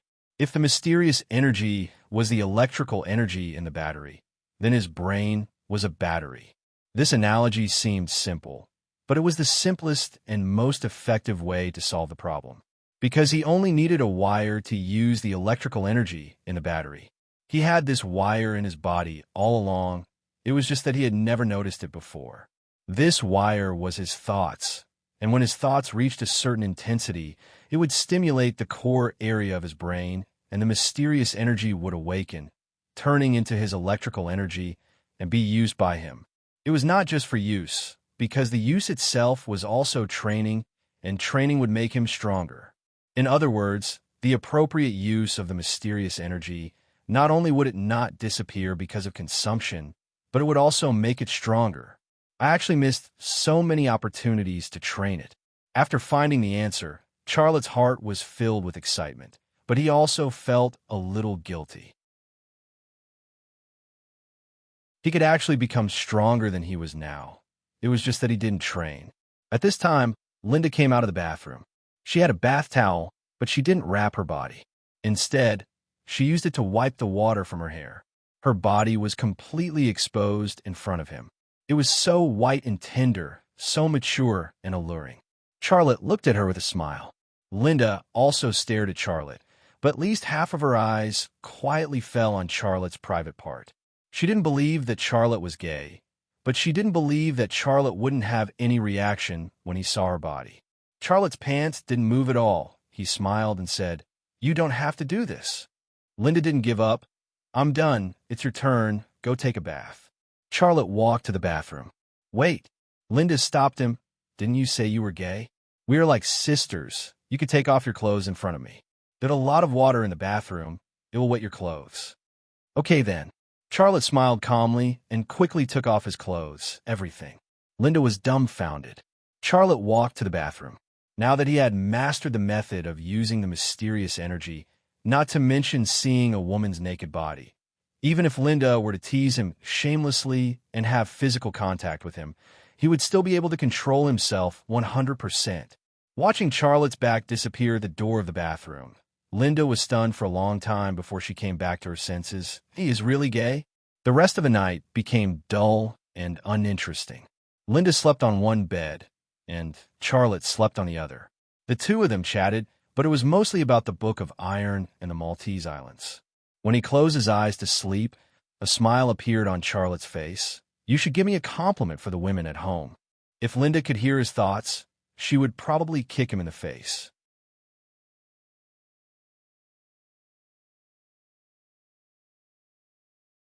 Chapter 864. The next morning, the two of them left the hotel and took a taxi to the University of Malta. The person whom Professor Armin wanted Linda to come to Malta was a history professor at the University of Malta. His name was von Kalen, and he was a Jew. He played an important role in the field of European history and was a good friend of Professor Armin. When they arrived at von Kalen's office, his teaching assistant told them that von Kalen was teaching a student and asked them to wait in the office. The teaching assistant did not say much and left after informing them. Charlotte looked around von Kalen's office. Von Kalen's office was full of history. There were several paintings with Christian content, a replica of the Crusaders' armor, and some medieval decorations. If it were not for the computer on the desk, it would give people the feeling that they had stumbled into a study in the Middle Ages. Have you met this Professor von Kalen? Charlotte asked casually after looking around von Kalen's office. I met him once at Professor Armin's house, but it was just a greeting. I was about to leave, Linda said. Do you think he's a knight? Knight? Linda laughed. What era is it now? The era of knights has passed.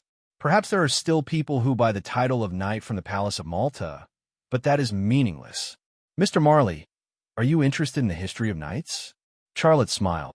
Yes, I'm very interested in the history of knights. Riding a war horse, shouting slogans, fighting on the battlefield, fighting for their beliefs. This is the dream of many men. I don't think you're that kind of man. Linda glanced at the area between Charlotte's legs with a strange look. Charlotte was speechless. Her eyes said it all. You're gay. How can you yearn for the hot-blooded life of a knight? Have you never been with a woman that? Linda was afraid that Charlotte did not understand what she meant, so she added, You know what I'm talking about. Charlotte smiled awkwardly. Why are you so interested in my private life? Can't we talk about something else? Oh, sorry. Linda apologized. Charlotte changed the topic. According to Professor Armin's plan, you will bring the Book of Iron to Malta to meet Professor von Kalen. Now that Professor Armin is dead and the Book of Iron is gone, what's the point of you coming to see him? Of course it's meaningful, Linda said. I just told you that I met him at Professor Armin's house. On that day, it was Professor Armin who brought the Book of Iron home from the Vatican Museum. Later, Professor Armin told me that it was Professor von Kalen who convinced the Pope to take out the Book of Iron for research. To convince him, there had to be a reason that moved the Pope. I'm going to find out why. Charlotte's heart skipped a beat.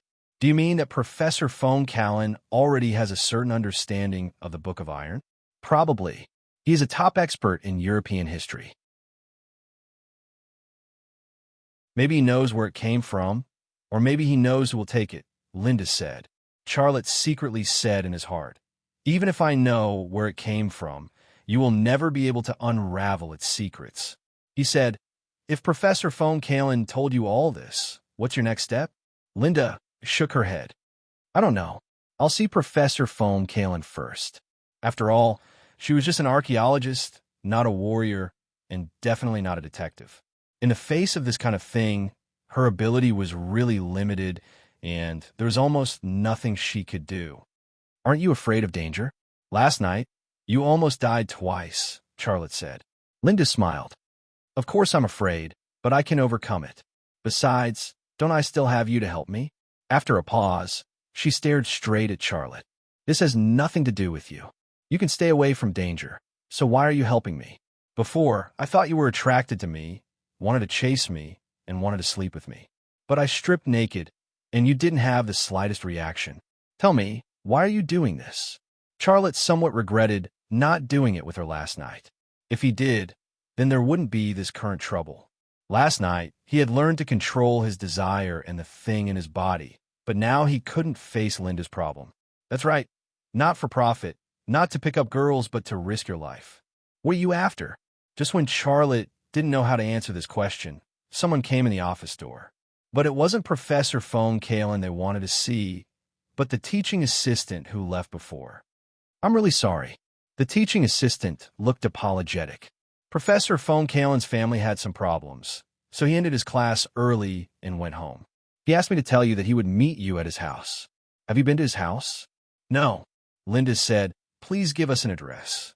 The address is useless. He lives in a very remote place, and very few taxi drivers know that place. How about this? I'll drive you there. The teaching assistant said. Thank you. Thank you so much, Linda said very politely. A moment later, the three of them left the University of Malta in a Chevrolet pickup truck and drove along a road by the sea.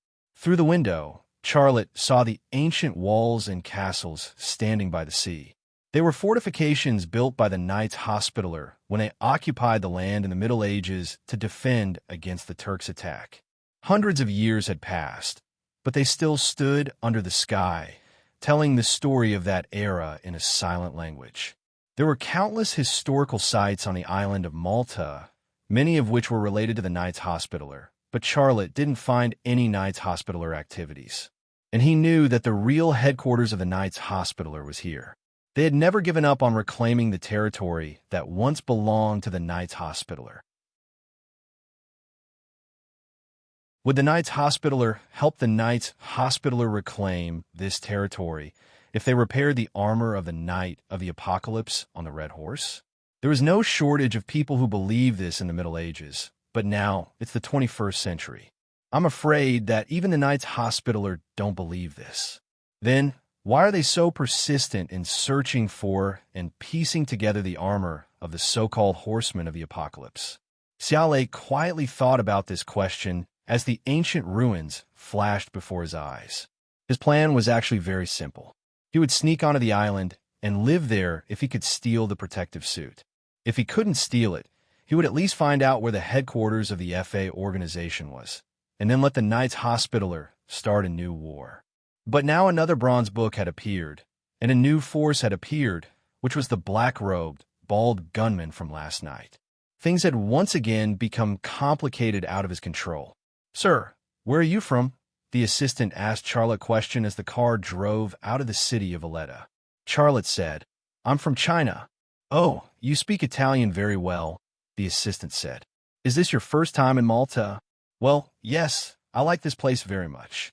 I've always wanted to come, but I never could. This time, it's all thanks to Linda, Charlotte said. Sir, what do you do for a living? Charlotte frowned.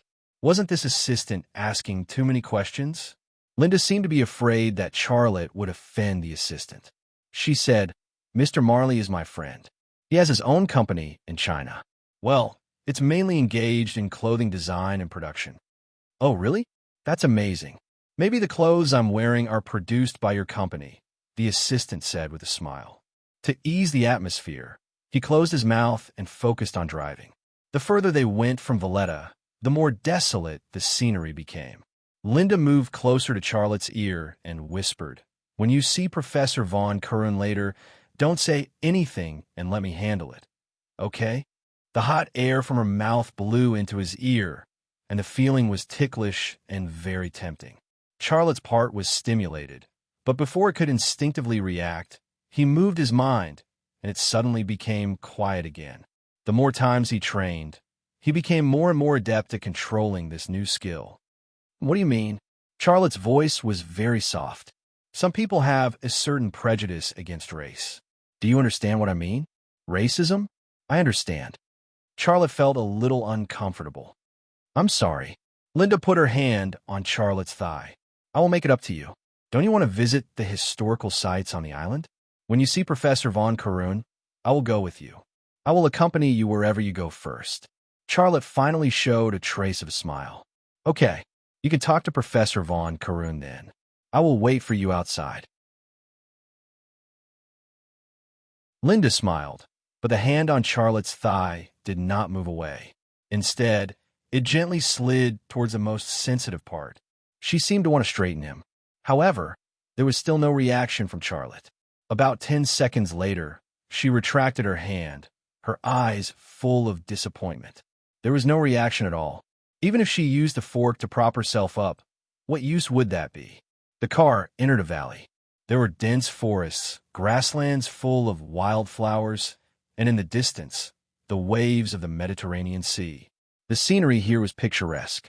Charlotte looked into the distance. He saw a rock building built on the precipice of a large mountain. It was old, majestic, and very special. Linda, what is that place? Charlotte pointed at the front windshield and asked Linda. Linda looked out and said, that is the famous Sun God Temple. Sun God Temple? It was the first time Charlotte had heard of it. Linda said, it is almost an unsolved mystery. It was built in 10205 BC. It has a history of more than 10,000 years. It can measure time according to the rays of the sun. It is a very accurate sun clock. It is hard to imagine that humans from more than 10,000 years ago could have such extraordinary construction skills. But it is even harder to imagine that humans at that time had mastered the accurate calculation of the sun clock. But for some reason, Charlotte thought of something else. Who would have built such a magnificent temple more than 10,000 years ago? Was the purpose of the builder just to measure time? It is up ahead. We are here. The assistant's voice was heard. The car turned a corner, and an ancient castle-like villa appeared in the valley. There were walls covered in moss and vines, arrow towers, and medieval pavilions and spires. It looked like a castle for knights. The assistant driving smiled and said, it is Professor von Karun's home. Surprised, it has a history of 500 years. Charlotte said, such a large castle must be worth a lot. How did a university professor get it? A strange light flashed in the assistant teacher's eyes.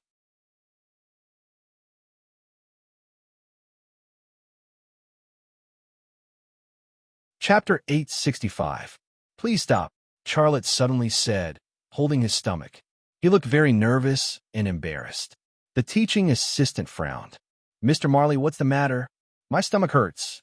Charlotte said anxiously. Stop the car. Stop the car.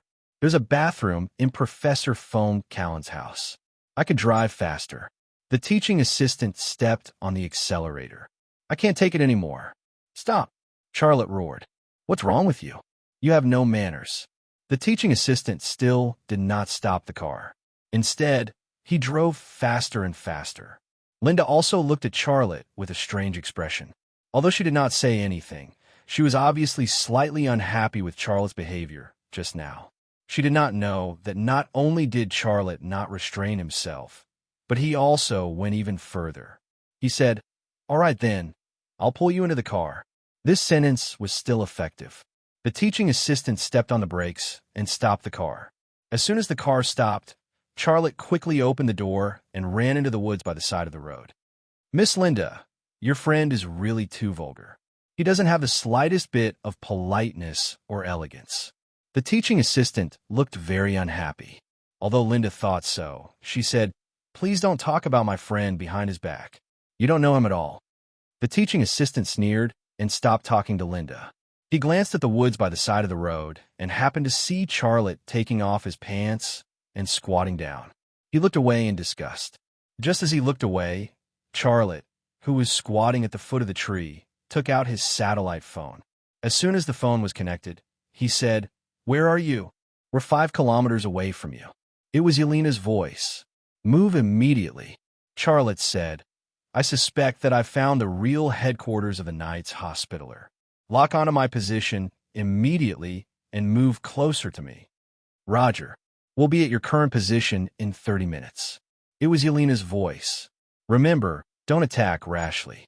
Wait for my next instructions after you get to my current position. Got it. Yelena ended the call. To him, the Knights Hospitaller were both allies and enemies. If he ordered the Zodiac Squad to attack here, then the Knights Templar would immediately become the enemy. And this was the real headquarters of the Knights of the Hospital. Once they started fighting, it would be a terrible thing. Arthur once said that the Holy Palace on the island of Malta was guarded by 100 elite knights, not to mention ordinary armed knights like Giovanna. In this land, the knight's hospitaller was equivalent to an invisible kingdom. The people he brought with him were not enough at all. Therefore, he only had one choice, and that was to defeat him with his wits and not force. He had asked the members of the Zodiac Squad to rush over here for one purpose, and that was to support him and prepare for the next step of the operation, not to fight. A few minutes later, Charlotte returned to the car. He looked much more relaxed. It's finally done. I feel much better now. Let's go. Do you think I want to hear you talk about this? Boring. The assistant looked at Charlotte with disdain, then started the car and drove to the castle. The gate of the castle was made of wood and iron. It was very strong and could withstand the impact of a siege hammer. But such a gate, which weighed at least a ton, was pushed open by an old man dressed like a gardener with his bare hands. Thank you, William Arthur's father. The assistant extended his head and greeted the old man who opened the door. The old man, called William Arthur, only nodded slightly. Charlotte looked at him and suddenly felt that he was somewhat similar to Arthur. His heart skipped a beat. Could it be that this old man is related to Arthur? The old man's gaze also shifted to Charlotte, his eyes sharp. Charlotte avoided his gaze. After getting out of the car, the assistant led Charlotte and Linda into the hall of the castle. In the hall of the castle stood a white-haired old man. He was tall and looked very strong. He looked like a European version of Sherborne. Not only was his figure somewhat similar, but even his aura was somewhat similar. Hello, Professor Von Curran. Linda greeted him respectfully and walked over to Von Curran. Hello, Miss Linda. Von Curran hugged Linda and then touched her cheek. I already know about Professor Armin's misfortune. I'm very sad. I know you're sad too, but please don't be sad. Professor Armin is a good man. He has returned to the arms of God. In the future, we can see him in heaven. Yes, thank you, Professor Von Curran. Linda turned to the side. This is my friend. His name is Marley. He's from China. He helped me. Without him, I'm afraid I would have met with misfortune. Oh, then I really have to thank you, Mr. Marley. Von Curran walked in front of Charlotte and took the initiative to extend his hand to shake Charlotte's hand. Hello, Professor Von Curran. Charlotte shook his hand politely. Mr. Marley, we'll talk later. I want to talk to Linda alone. Von Curran said. Okay, can I look around here? I've never seen such an old castle. Charlotte said. Of course. Do you need me to call someone to show you around? That's no trouble. I just walk around. Charlotte said. Yes, please. Von Curran turned to leave and said, Linda, please follow me. Let's go to my study to talk. Okay. Linda glanced at Charlotte and then left with Von Curran. Charlotte walked to the door of the hall. Mr. Marley, I have to remind you that this is a private place. Not everyone can enter. Also, please pay attention to the environment here. Don't spit, the assistant said. He looked at Charlotte with disgust and disdain.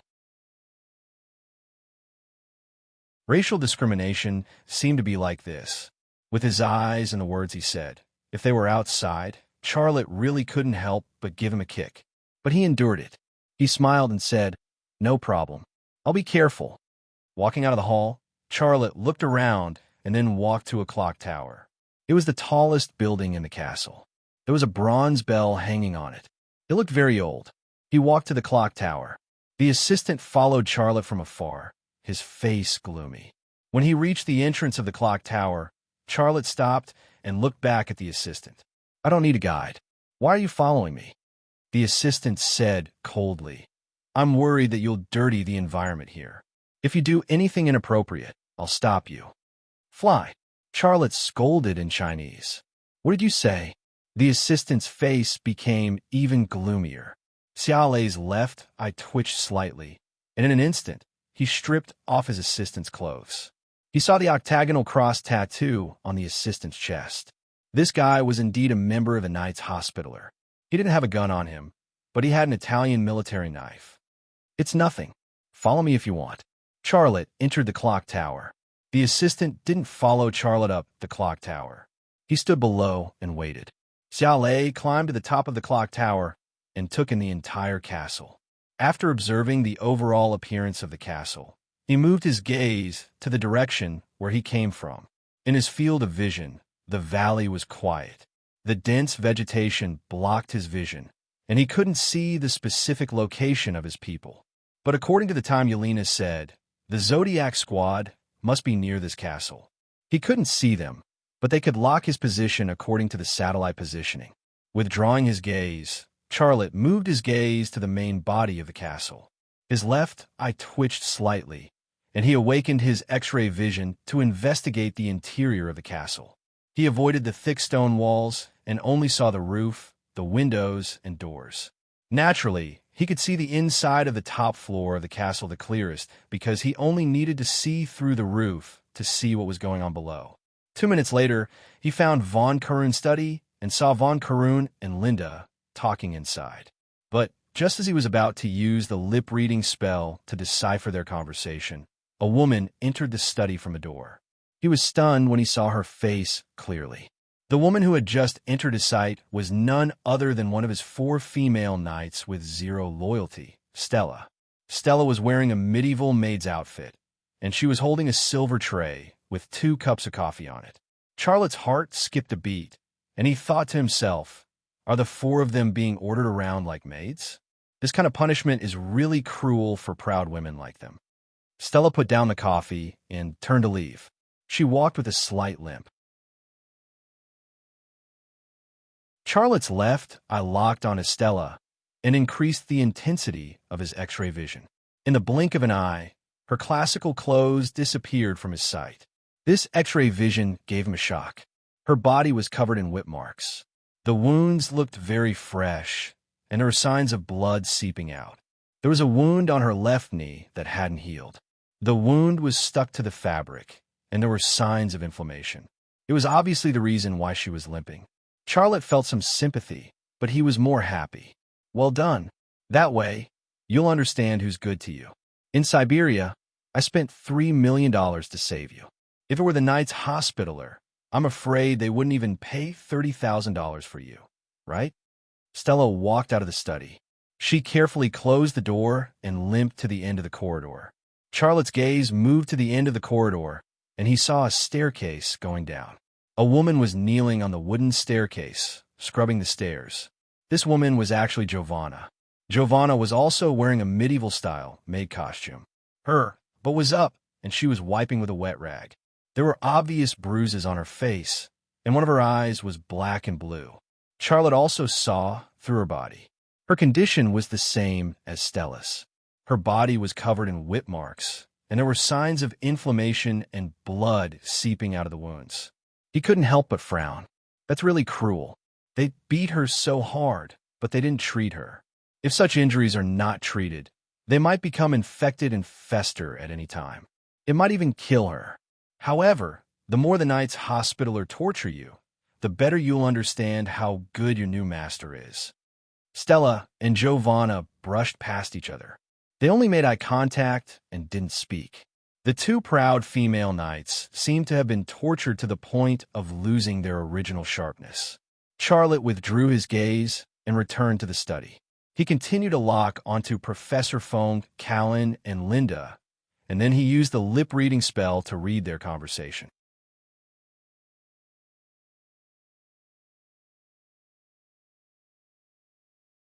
Chapter 866.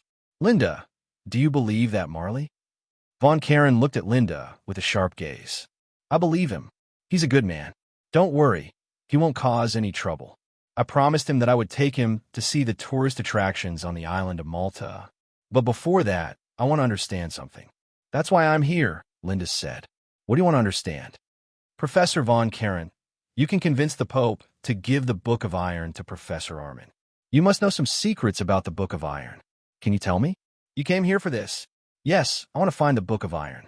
I want to find the murderer. Please help me. You want to find the murderer? Yes, I won't let the murderer go free. Professor Armin is one of the people I respect the most. He deserves justice. Linda's tone was firm. Von Karen said, You really are a brave and strong woman. If I were you, I would make a wiser choice, and that would be to let the police handle this.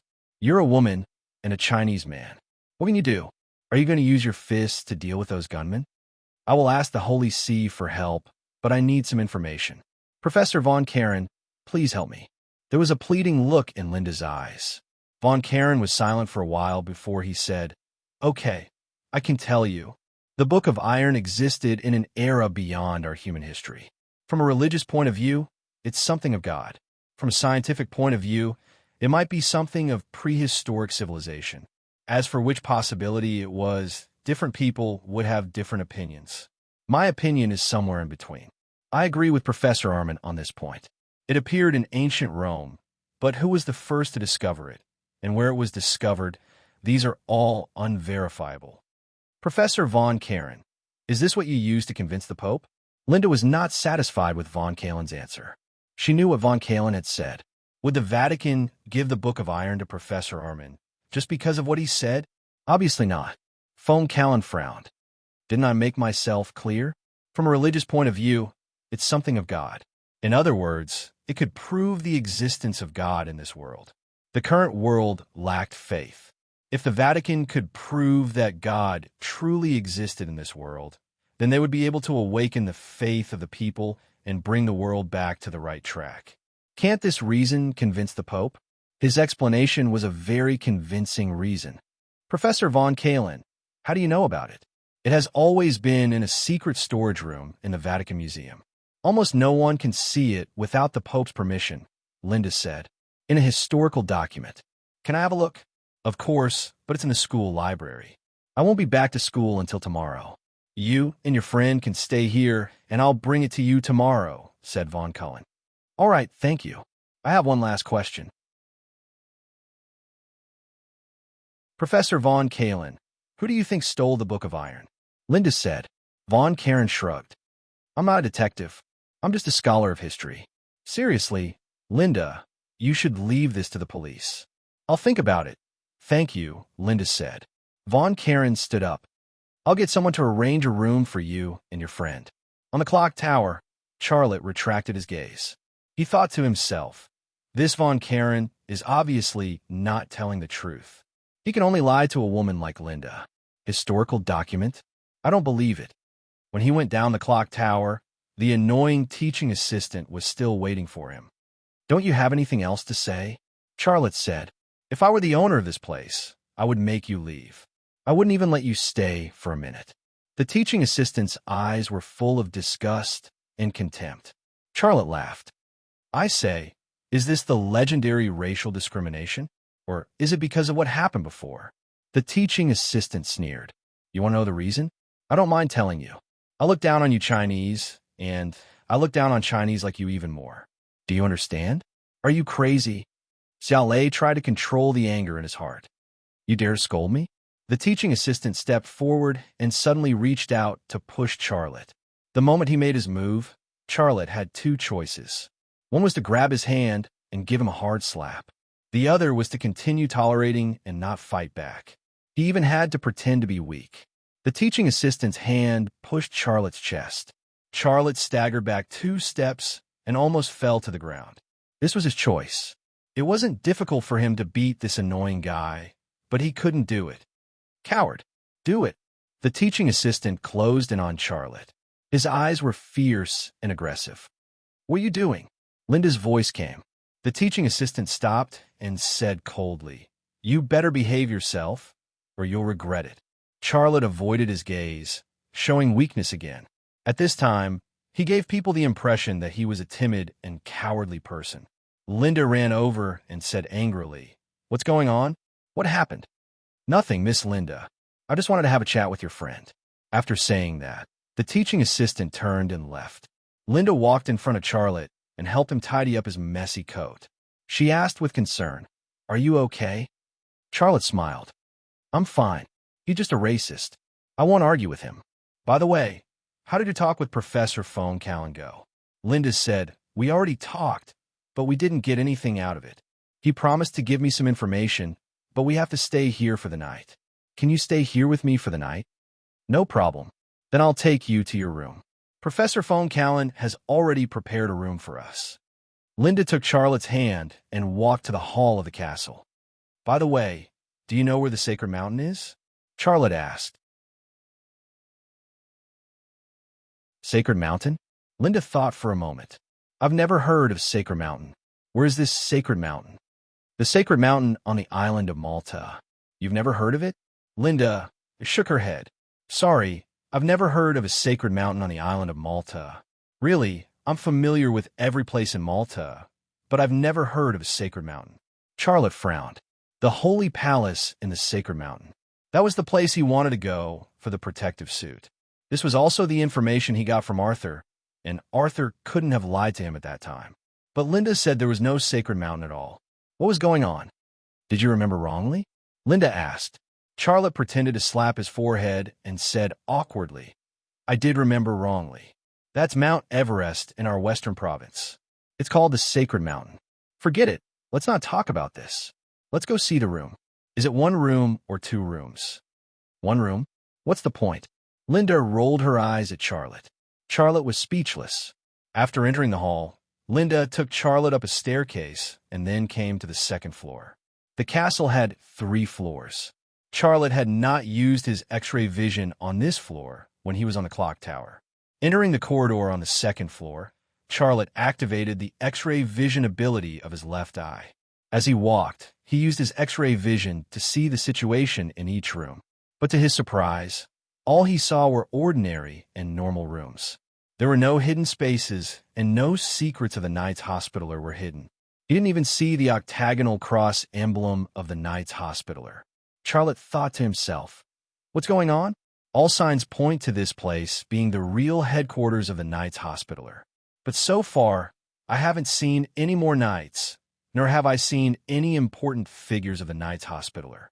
If this is the headquarters of the Knights Hospitaller, then it's normal for there to be important figures of the upper echelons here. There should also be more knights, but we're here. This is your room. Linda's voice interrupted Charlotte's thoughts. Linda pushed open the door, and Charlotte saw a woman who was tidying up a blanket. When he saw her face clearly, he was slightly stunned. The woman who was tidying up his bed was Rosa. He had already seen 3 of his 4 female knights, and all 3 of them were working as maids. His left eye instantly cleared the clothes on Rosa's body, and he saw a similarly naked body covered in scars. The leather whip had torn the skin on her back, and her plump buttocks were covered in red and inflamed whip marks. It was a shocking sight. What was even more heartbreaking was that there were also a few whip marks on her breasts. The person who had whipped her did not even let go of that place. How inhumane. You can stay here. I'll be next to you. I'll return to my room first. If there's anything, just come and find me. Linda went to her room. Charlotte walked in. Rosa raised her head and glanced at Charlotte. She was also slightly stunned. Although she saw an unfamiliar Chinese man, his height and build gave her a sense of déjà vu. Also his gaze. Charlotte avoided Rosa's gaze. Thank you. Rosa did not say anything and only nodded. She quickly put on the blanket and left the room. Wait a minute, Charlotte said in Italian. Can I smoke here? Rosa instantly frowned. No. If you want to smoke, please go outside the castle. Charlotte shrugged his shoulders. All right then, I'll go outside. He did not smoke, and the reason why he said that was because he wanted to give Rosa the impression that he was a man who smoked. This might be able to alleviate the suspicions in her heart. Rosa walked out of Charlotte's room and closed the door. Charlotte heaved a sigh of relief. If he was discovered by Rosa just like that, it would be a terrible thing.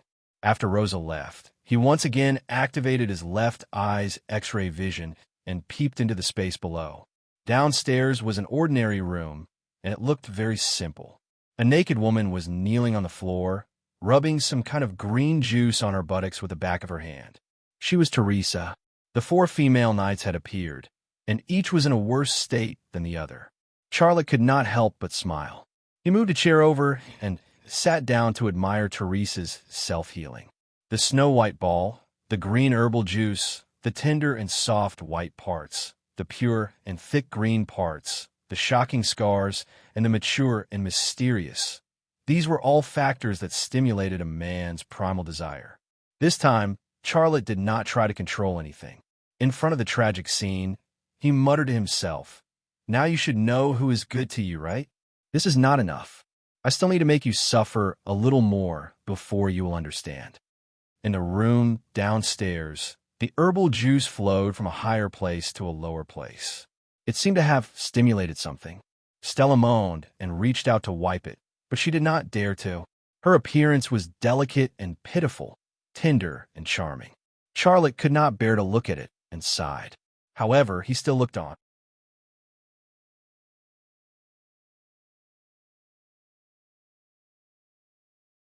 Chapter 867. The night sky was clear and dotted with stars. The bright moonlight shone down on the valley, and everything in the valley seemed to be coated with a layer of silver powder. The temple of the sun on the distant mountain was faintly discernible in the hazy night, exuding a mysterious aura. The night here was beautiful and intoxicating. Charlotte stood in front of the window and looked at the temple of the sun, but he was thinking about a question. Arthur couldn't have lied to me in that situation. Where's the sacred mountain? Could it be that it's just a title within the Knights Hospitaller, and it's another title outside? If he found the sacred mountain, he would have a chance to sneak in and steal the protective suit.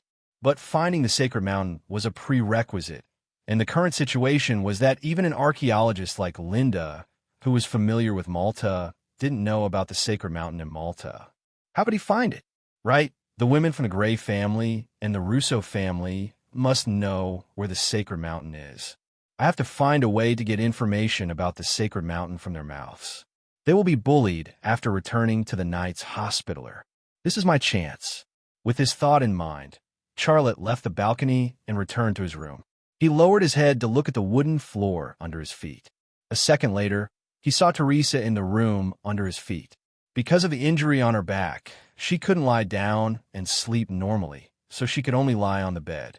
Her body was covered with a thin blanket, and her perky buttocks and slender waist formed a wavy shape. It was full of temptation, and people couldn't help but want to lift the blanket off her body. She wasn't asleep. There was a pillow under her head, and there were traces of wetness on the pillow. That was obviously the mark left behind by her tears. Teresa was in the room below, but Charlotte was worried. If I rashly knocked on her door and revealed my identity, she probably wouldn't think of swearing allegiance to me, but snitching to the Knights Hospitaller to atone for her sins, right? If that's the case, I'll be the most foolish person. But just as he was hesitating and unable to come up with a good idea, a woman appeared at Teresa's door. The woman was about 40 years old, tall, and a typical white woman. The woman banged on the door with her fist and said rudely, "Teresa, open the door. Open the door." Inside the house, Teresa scrambled out of bed. She didn't have time to dress. Wrapped in a blanket, she opened the door for the woman. As soon as the door opened, the tall woman waved her hand and slapped Teresa's face without saying a word. Then, she kicked Teresa's stomach. Teresa was kicked to the ground, and the wound on her back hit the floor. She couldn't help but cry out in pain from the burning pain. But even so, she still clutched the blanket on her body tightly, not letting her body be exposed. If that was the case, it would be too ugly. B*TCH. Do you think you're still the noble saintess? Your bodies are as dirty as the prostitutes on the streets, and you still have the nerve to cover them up? The tall woman leaned over and grabbed the blanket wrapped around Teresa's body. With a tug, the blanket that Teresa used to hide her ugliness was torn off. The white scenery was exposed. The mountains were high, the water was low, the curves were exquisite, and the wounds that had not healed. Lying on the ground, she could not only stimulate a man's primal desire, but also arouse their pity. But this tall woman obviously did not have the slightest mercy. She suddenly stepped on Teresa's lower abdomen and said fiercely, "You bitch! Who told you to use herbs to treat your wounds? You've committed a crime, and this is the punishment you deserve. You're trying to get away with it." Commander Tanny, my wounds are inflamed. I'll die if I don't treat them." Teresa begged. "Please let me go, I beg you. We didn't complete the mission, but we didn't betray the Knights." "Shut up, you disgusting bitch." The woman called Tanny stepped on Teresa's stomach with her foot, her eyes filled with hatred. "You're still lying to us. The news we got was that the four of you knelt down to that Chinese man during the operation in Siberia and swore to be his knights. There were so many witnesses, and now you're telling us that you didn't betray the knights. Your so-called witnesses are thugs who try to kidnap and kill us. Teresa was also angry. She shouted, Mr. Xia paid $3 million to redeem us. He was just joking at that time. We never did anything for him. If you weren't the knights of that Chinese man, would he pay $3 million to redeem you? Do you think I'm a fool? A woman like you is only worth $500 a night on the street. Would he spend $3 million to do you? $300. He can fill your S*X with diamonds. Tanya spat in Teresa's face. Teresa did not reach out to wipe it away. Tears rolled down the corner of her eyes. Tanny retracted her foot from Teresa's stomach and said fiercely, "Follow me to the confessional." Hearing that, Teresa immediately became nervous. Her face turned pale. "Commander Tanny, I was just whipped yesterday. Why? Why do you want me to go to the confessional again?" Tanny sneered. "This time, I'm not the one presiding over you four bitches' confession.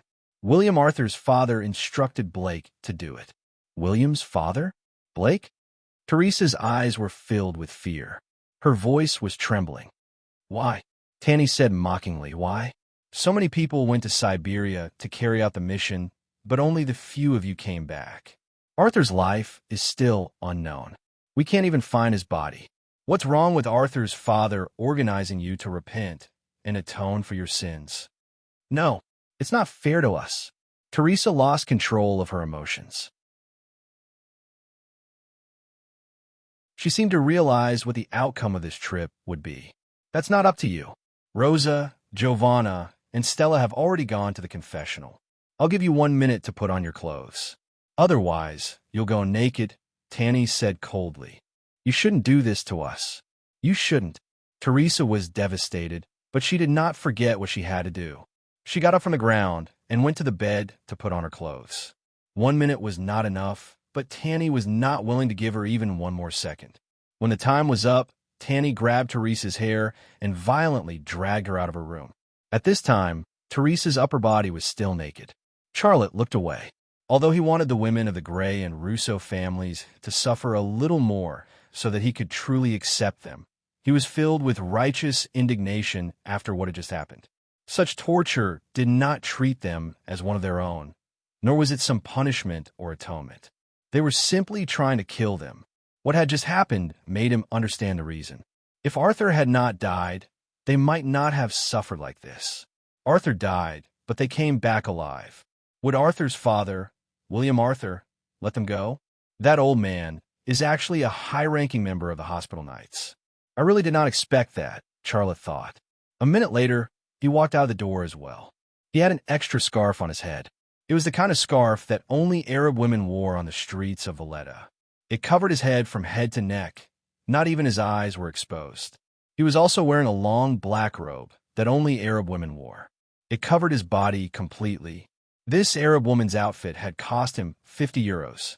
At that time, Linda had stared at him strangely for a few minutes. Passing through the corridor, Charlotte walked down the stairs. His feet were bare, and there was no sound at all. On the other hand, Tanny and Teresa's footsteps echoed clearly in the stairwell. Arriving at the first floor, Charlotte carefully entered the stairs that extended underground. "Hurry up, you bitch!" Tanny's cursing came from below. Other than her voice and Teresa's footsteps, there was no other sound. Even so, Charlotte still awakened the X-ray ability of his left eye and scanned the underground space from the exit of the stairs. He saw an old corridor. The walls on both sides of the corridor were made of thick stone, and there were 2 braziers at intervals to provide light. It was about 50 meters long, and there was a black wooden door at the end. Just as he was about to use his X-ray ability on the wooden door, it suddenly opened. A man walked out from behind the wooden door. This man was actually the teaching assistant, who was extremely displeased with him. "Blake, I brought her here. Don't be soft-hearted."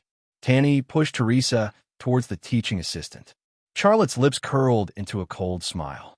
"So he is Blake. That makes things easier. Don't worry. I will take good care of the 4 of them. This is what Mr. William Arthur wants. I don't dare to not give him a satisfactory result." Blake grabbed Teresa's arm and pushed her into the black wooden door. Behind the black wooden door came the sound of Teresa falling and the voices of the other 3 women calling her name. Enjoy it then.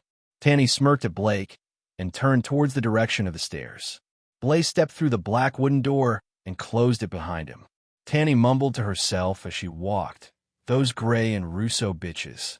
Do they think they can get away with just a little punishment this time? In their dreams. You killed old man William Arthur's son.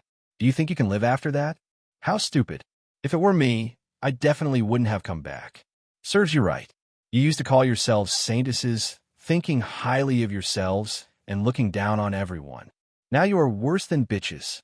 When she reached the corner of the stairwell, a woman's scream came from behind the black wooden door. Tanny looked back, and a gloating smile appeared on her face. Then she looked away and stepped over the corner, ready to step onto the stairs and leave. However, at that moment, a black shadow suddenly appeared. Before she could see what it was, a sharp saber stabbed into her heart. It was not until her heart was stabbed that she saw what the black shadow was. It was an Arabian woman. Her eyes widened in disbelief. She opened her mouth to scream, but she no longer had the strength to make sound. How dare you bully my people? You're asking for it. Charlotte pulled out the saber and gently pushed Tanny away. Then he walked towards the black door at the end of the hallway. Tanny fell to the ground, her blood staining the floor.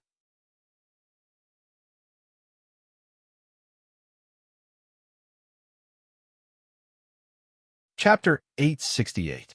Perhaps it was because the location was too remote, or perhaps it was because of a fondness for ancient things, or perhaps it was because of the deliberate emphasis on medieval chivalry. There were no electric lights or surveillance cameras in this ancient castle. This made it easier for Xia Lei to act, but it also made him waver in his previous judgment. This place was not the headquarters of the Knights Hospitaller. It was likely to be an outpost or a sub-base or something. Charlotte quickly passed through the corridor and arrived in front of the black wooden door. A woman's scream pierced through the wooden door. The scream seemed to be soaked in blood and tears. It echoed in the gloomy and quiet corridor, giving people a creepy feeling. Charlotte's gaze pierced through the wooden door and saw the scene of the so-called confessional. The space behind the door was not big, and there was a small wooden hut similar to the ones in churches where believers confess to the priest. But it was obviously a decoration. Most of the things in the confessional were all kinds of torture tools, whips, hangers, all kinds of knives, stoves, soldering irons, and so on. Blake stood in the middle of the confessional with a whip in hand. The women from the Gray and Russo families had their backs to him as they knelt on the ground. Just as Charlotte saw the situation in the confessional, Blake waved the whip and lashed at Giovanna's perky buttocks. With a crisp smack, the greasy whip lashed at her plump buttocks. The cloth was instantly torn apart, and the tender flesh on her buttocks burst open. Blood splattered, wetting the whip, and some of it splashed on the corner of Blake's pants. Giovanna, who was kneeling on the ground, immediately fell to the ground. She looked at Blake in horror, then crawled to the corner of the confessional. Blake laughed coldly. Is there any use? You have sinned, and this is the punishment from the Father. This is your path of atonement, and you should walk it calmly to the end, not run away. Running away will only increase your sins, and you will go to hell. Enough! Rosa roared crazily. We have not sinned at all. We abide by the Knight's Creed. We are loyal and brave. We uphold justice. Before Rosa could finish, Blake swung his hand and whipped Rosa's buttocks. This whip was even more ruthless than the previous one. It instantly tore apart the cloth wrapping Rosa's plump buttocks, and it was a large piece. Without the cover of the cloth, a large area of snow-white skin that was stained with fresh blood was exposed. Even her secret place was almost exposed. Rosa was very stubborn. She covered her butt and stared at Blake stubbornly. Her eyes were filled with anger and hatred, as well as deep regret. Humph! You still have some backbone. Blake sneered. Tell me, how did you collude with Charlotte to kill Arthur? Tell me, and I'll give you a quick death. What do you want us to say to make you believe us? We didn't kill Arthur. Teresa cried and roared. Yes, we're knights. You can't do this to us. Stella was so angry that she cried. They were crying not only because of the pain they had suffered, but also because of the injustice they had suffered. Knight? Hee. You probably don't know yet, right? Your knighthood has already been taken away. You're now for sinners. Death is the only way for you to atone for your sins. I can make it a little faster, but I can also make it very long. After saying that, Blake waved the whip again and fiercely whipped Teresa's back. Teresa screamed and curled up on the ground, her body trembling nonstop. But Blake didn't show any mercy. He swung the whip in a circle in the air and whipped Stella's buttocks. Her flesh was lacerated and blood splattered everywhere. Outside the door, Charlotte's eyes widened in anger. He wished he could immediately rush in and kill Blake to save the 4 women who had been bullied. But he suppressed the anger in his heart and the impulse to rush and to save them. He had to ascertain the mental state of these 4 women. Otherwise, if he rashly saved them, they might betray him in the blink of an eye. It wasn't like this hadn't happened before. During the mission in Siberia, he had paid a huge price to save the 4 of them, but in the end, he was still betrayed. He learned from his mistakes, and he wouldn't make the same mistake a second time. Slap, slap, slap. The sound of whips lashing against flesh, the sound of insults and humiliation, the sound of screams, and the sound of weeping mixed together in the confessional. It felt like watching a perverted demon movie. After a few minutes, Blake finally stopped. It wasn't because he was soft-hearted, but because he was tired. The 4 women were curled up on the floor of the confessional. The cold slabs of the floor were splattered with their blood and torn cloth. Their clothes weren't covering their bodies, and their breasts were exposed. They were no longer loyal and brave knights, but just miserable female slaves. Here, they had no status or human rights to speak of. Anyone could bully and humiliate them, no matter how excessive. Their screams and moans, as well as the seductive breasts exposed on their bodies, seemed to have stimulated Blake's desire. He put down the whip in his hand and walked to Giovanna. He reached out and grabbed Giovanna's hair, pulling her up from the floor. What are you doing? Giovanna seemed to have guessed something from Blake's lustful eyes, and her heart was filled with fear and hatred. Blake reached out and pinched Giovanna's chest, a greedy and evil smile appearing on his face. If the 4 of you can make me feel comfortable, I'll give you a quick death. No, Giovanna roared. Kill me. Whore. Blake slapped Giovanna's face and said fiercely, You can serve that disgusting Charlotte, but can't you serve me? You're all dirty whore. After scolding, he unzipped his pants. At this time, Rosa suddenly crawled up from the floor and pounced on Blake's back. Almost at the same time, Stella and Teresa threw themselves at Blake, grabbing both of his feet. The 4 women finally began to resist. However, they were tortured and covered in injuries. They were not Blake's match. Blake grabbed Rosa's hair and pulled her down from his back. Rosa fell heavily on the stone floor and was unable to get up. Blake kicked Teresa out of the way and grabbed Stella by the hair. You bitch, blow, or I'll kill your 3 sisters. After saying that, he pulled out a pistol from his belt and pointed it at Giovanna's head. Kill me, I beg you, kill me. Stella cried. Making her use her mouth to serve a man like Blake was even more painful than killing her. Fuck, you think I won't do it? I'll kill Giovanna right now. Blake released Stella's hair and pulled back the bolt. No, Stella said in despair. I promise you. Ha ha ha. Blake laughed. A whore will always be a whore. Hurry up and let me feel good. Ha ha. Stella's tears flowed out. Boom. The unbolted wooden door was suddenly kicked open. Blake subconsciously turned his head and his arm made a gun-swinging motion. But before he could move the muzzle in the direction of the door, a military knife flew through the air and ruthlessly stabbed into his wrist that was holding the gun. Pa! The pistol fell to the ground. A black shadow leapt in from the doorway, leaping up and kicking out. The heavy leg smashed into Blake's face. Blood and teeth sprayed out from Blake's mouth. His nose was broken by the black figure's kick and blood flowed out from his nose. His body also left the ground and flew a few meters away before falling heavily on the ground. The four women stared at the black figure descending from the sky. An Arab woman? How is that possible? Before the four women could recover, the Arab woman had already picked up the pistol on the ground. Who are you?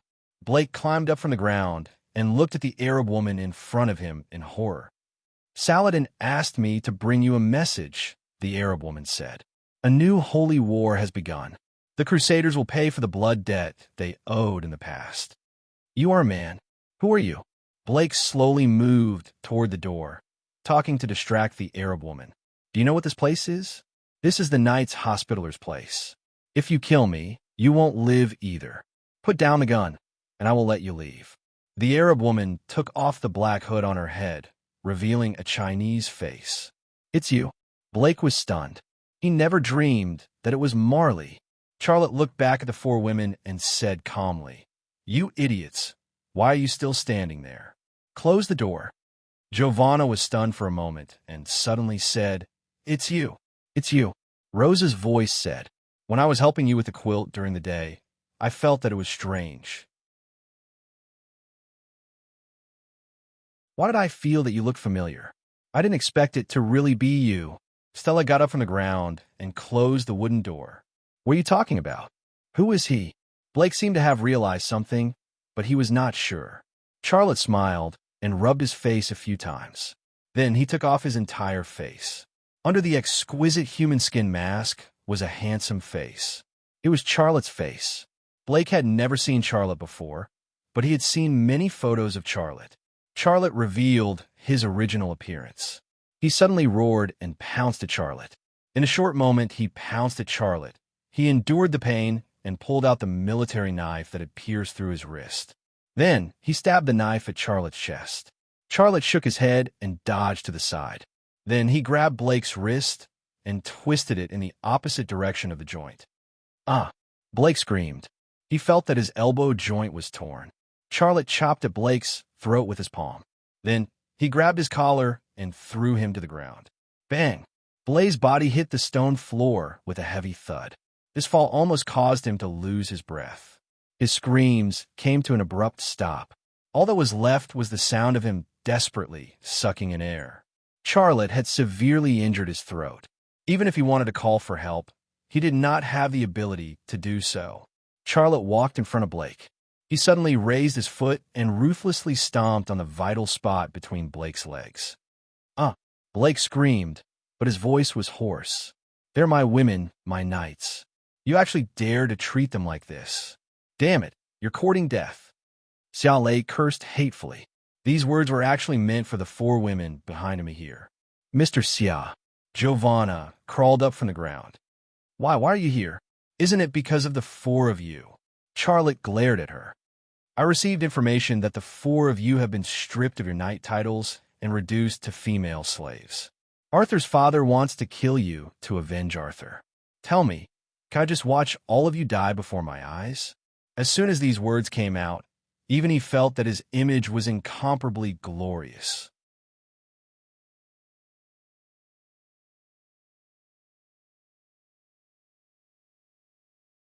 Chapter 869. Seeing hope in a hopeless situation was undoubtedly the feeling of being frozen to death in a world of ice and snow, but someone suddenly brought them a brazier. The person who brought them the brazier was Charlotte, and it was not the first time he had saved them from desperate situations. The four women looked at Charlotte eagerly, and their eyes became fervent. At this time, Charlotte was undoubtedly the closest person to them. Charlotte said, I know you are people of faith, but you don't have to stick to your faith in the Knights Hospitaller, do you? There are so many Catholics in this world, and I believe that most Catholics do not know of the existence of a Knights Hospitaller, right?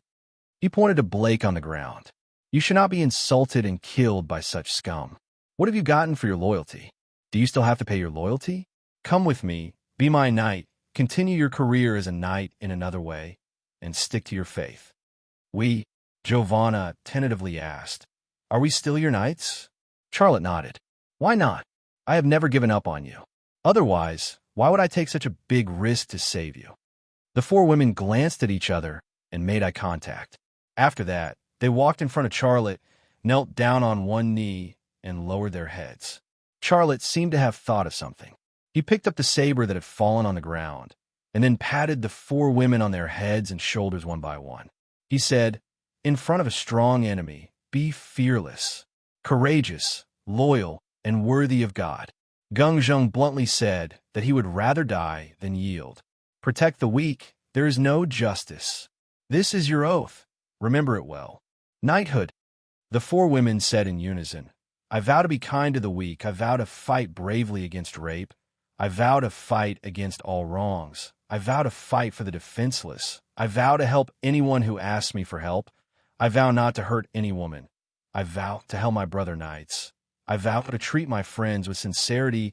I vow to love until death." Then the 4 women slightly raised their heads to look at Charlotte and said in unison, "From now on, I will be your knight. I will protect you, loyal and brave, until death." The Knights Hospitaller had stripped them of their knighthood. Now that Charlotte had made them knights, they swore allegiance to her. This time was different from the time in Siberia, for their hearts were with the Knights Hospitaller. This time, the Knights Hospitaller had completely disappointed them, and Charlotte had brought them light and hope in a desperate situation. He had conferred them the title of knights in such an environment. Their hearts and bodies had already belonged to Charlotte.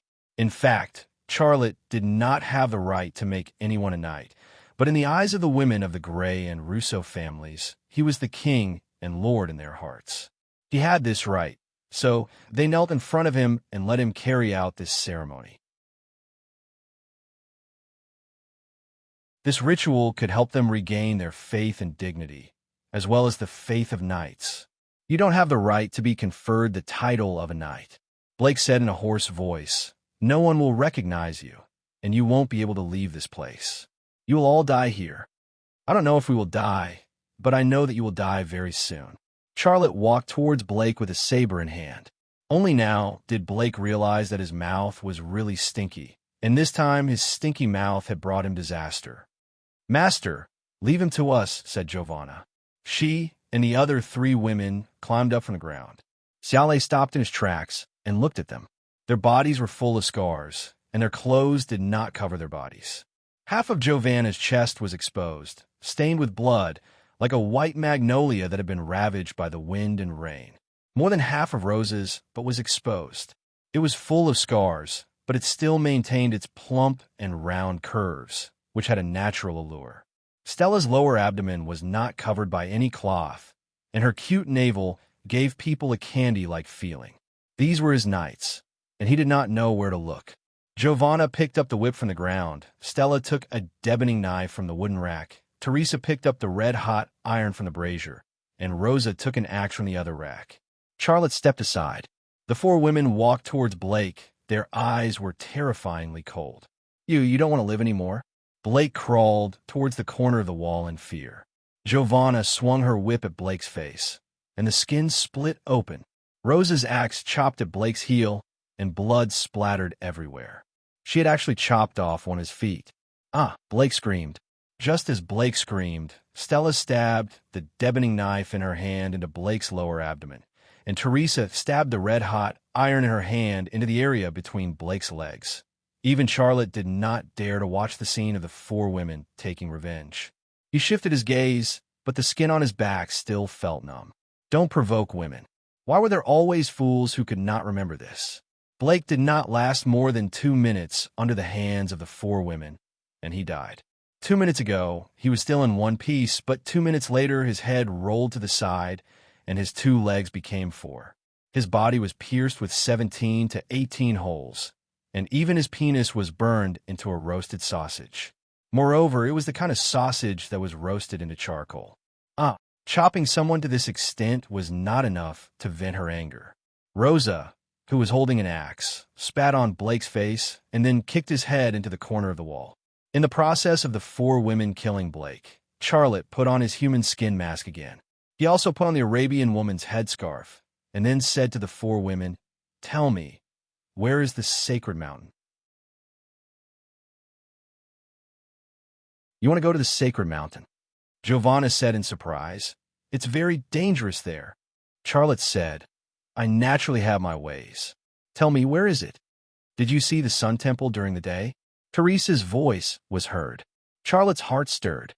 I saw it. Could it be? Yes, that mountain is the sacred mountain, Teresa said. Teresa said, this castle is just an outpost of the Knights Hospitaller. Their current headquarters is in that mountain. The sacred palace is also in the sacred mountain, but it's almost impossible to invade. Rosa's expression was grave. Don't go. The guards there are beyond your imagination. You'll die. Stella also said nervously, Master, can you tell us why you want to go to the sacred mountain? Charlotte patted Stella's shoulder. Don't call me Master, just call me by my name. Giovanna frowned. All right, Sia, don't change the subject. Charlotte was speechless. You can choose not to tell us your goal. We can understand, Giovanna said. However, we want to go with you. Yes, the other three women said. We are your knights. Charlotte said, can the four of you fight in your current state? The four women looked at each other, but their eyes were very determined. We can shoot, Giovanna said. We are familiar with the environment there, Rosa said. We want to protect you, Stella said. We won't let you go to the sacred mountain alone, Teresa said. They changed sides and became as knights. The loyalty and bravery of knights were also reflected in them. This made Charlotte happy, but it also gave him a headache. They insisted on going with him, but in their current state, they wouldn't be able to help him. Instead, they would become his burden. Charlotte thought for a moment and had an idea. All right, I won't go to the sacred mountain for now. I'll take you away from here first.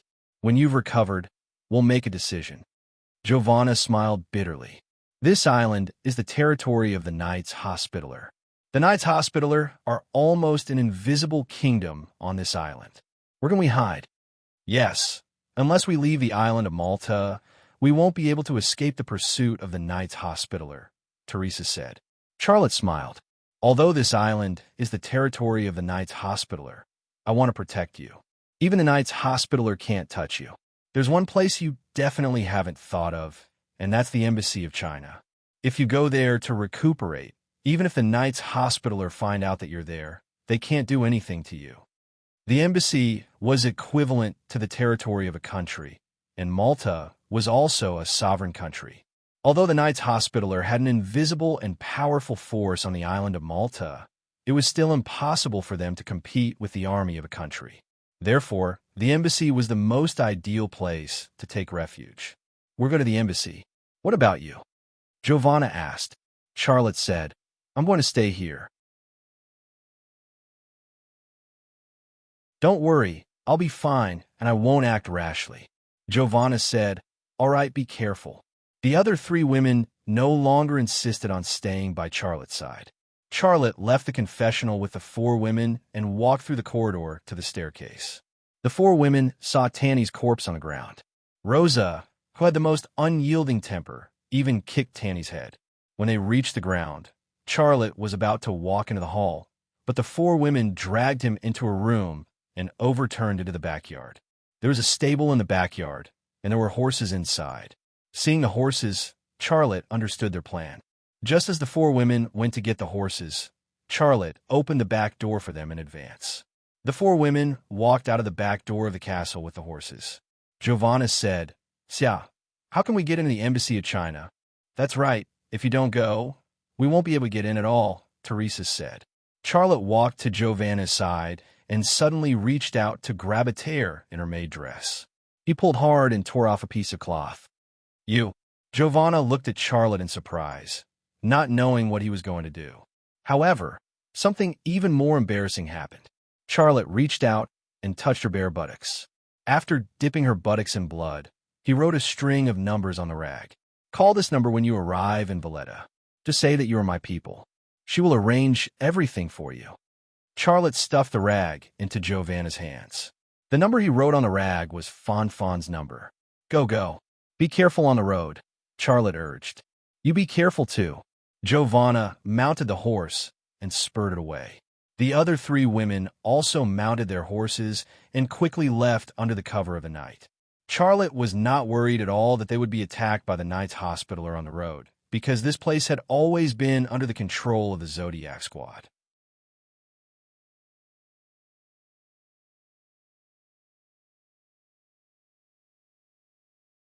Chapter 870. The Zodiac Squad had lost 4 members, and Giovanna, Stella, Rosa, and Teresa could fill the gap. This seemed to be one of the reasons why Charlotte accepted them. But now was not the time for the 4 female knights to meet the members of the Zodiac Squad. After all, in the hearts of the 4 female knights, the members of the Zodiac Squad were dead. It was not a good thing for them to accept so much in a short time. They also needed some time to adapt and accept their new life. Back in his room, Charlotte washed the blood off his hands from Giovanna's butt. He also destroyed the Arabian woman's robe. After taking care of everything, he went back to bed, but he could only lie down. He could not fall asleep. His mind was filled with images of Giovanna and the others being abused, and a thought about how to enter the Holy Palace. Holy Mountain was below the Sun God Temple. The headquarters of the Holy Palace and the Knights Hospitaller were in that mountain. It was heavily guarded. How could he get in? I've copied Arthur's pass, so I can enter the headquarters of the Knights Hospitaller, but I can't do it with my current appearance. I have to change my appearance again. Whose appearance should I use to enter the headquarters of the Knights Hospitaller? He thought of Blake, and then of William Arthur and Professor Von Kalen. Blake's identity was obviously not enough, but it was very difficult to disguise as William Arthur and Von Karen. Their ages were a problem, but the bigger problem was that both of them were still alive and could appear at the headquarters of the Knights Hospitaller at any time. When that time came, he would immediately reveal his true form. How could he solve this problem? Charlotte fell into deep thought. An hour later, there were noises coming from the corridor outside the back door. Some people were running, some were shouting, and some were knocking on the door. Soon, the bell in the bell tower rang. Charlotte suddenly jumped out of bed and went to the balcony to look in the direction of the Holy Mountain. This bell was obviously sending some kind of signal to the Holy Mountain. Would the headquarters of the Knights Hospitaller send someone over? Unfortunately, it was too far away. Even with his left eye, he could not see the situation on the Holy Mountain clearly. Knock, knock, knock. The sound of knocking came. An unfamiliar man's voice came. Come out. Come out. Charlotte shifted his gaze to the door. Outside the door was a bald, middle-aged white man. He had a burly figure and a fierce look in his eyes. Open the door. The bald man slammed the door. Charlotte walked over, opened the door, and politely said, Sir, what can I do for you? Don't ask. Go to the hall downstairs and wait, the bald man said in an unfriendly tone. I'm sleeping, Charlotte said reluctantly. The bald man pulled Charlotte out of the door and then pushed Charlotte. I told you to go, so go. Don't talk nonsense. Charlotte shrugged. He was a little dissatisfied, but he didn't dare to resist. At this time, Linda also walked out of her room. She asked in surprise, what happened? Charlotte shook his head. I don't know. He asked me to wait in the hall downstairs. The bald man said, You also go to the hall downstairs and wait. All right. Linda walked towards Charlotte. Can you tell me what happened? Don't ask so many questions. The bald man was obviously much more polite to Linda than to Charlotte. Charlotte and Linda went to the hall downstairs. There was a plastic sheet on the floor, and on it were 2 corpses. One was Tanny's corpse, which didn't look like much. The other was Blake's corpse, but it was a horrible sight. His head and feet had been chopped off, and there were 17 or 18 holes on his body. His lower body had also been burned into charcoal. Linda couldn't help but feel nauseous. She covered her mouth to prevent herself from vomiting. Sally also made a retching sound and almost vomited. Von Karen and William Arthur were also in the hall. They looked at Linda and Charlotte with a gloomy expression. Beside the 2 of them were 2 bald men, both of whom were Caucasian. Charlotte, who was pretending to vomit, thought to himself, why are there so many bald men? Could it be that the black-robed gunman who came to kill Linda that night was actually from the Knights Hospitaller? If that's the case, that would be walking right into a trap. The sense of danger suddenly rose, but a new opportunity also appeared in front of Charlotte. If the gunman who killed Professor Armand and the gunman who went after Linda were from the Knights Hospitaller, then the Book of Iron was also in the hands of the Knights Hospitaller. A new conjecture about the Knights Hospitaller quietly appeared in his mind. The Knights Hospitaller actually knew something such as the ancient alloy and the secret of AE. For hundreds of years, they had always been on their own. The murder of an Italian professor had led to these conjectures. Although it couldn't be confirmed, he was sure that the possibility was more than 80%. Just as Charlotte's mind was racing, Von Karen said, "Mr. Marley, where were you before?" Charlotte collected his thoughts and said in surprise, "I've been sleeping in my room all this time." "Why are you asking me this?" "I don't mean anything else. You saw it for yourself. There was a murder here, and the murderer was extremely cruel. I just want to understand the situation," Von Karen said. "I really have been sleeping in my room all this time." Charlotte looked wronged and innocent. "What about you?" Von Karen looked at Linda. "I was sleeping in my room too," Linda said. "I only woke up when I heard a lot of noise outside. Can I leave here? I really can't stand the smell here." Von Karen said coldly, "No one can leave before I finish the investigation." William Arthur walked over to Charlotte.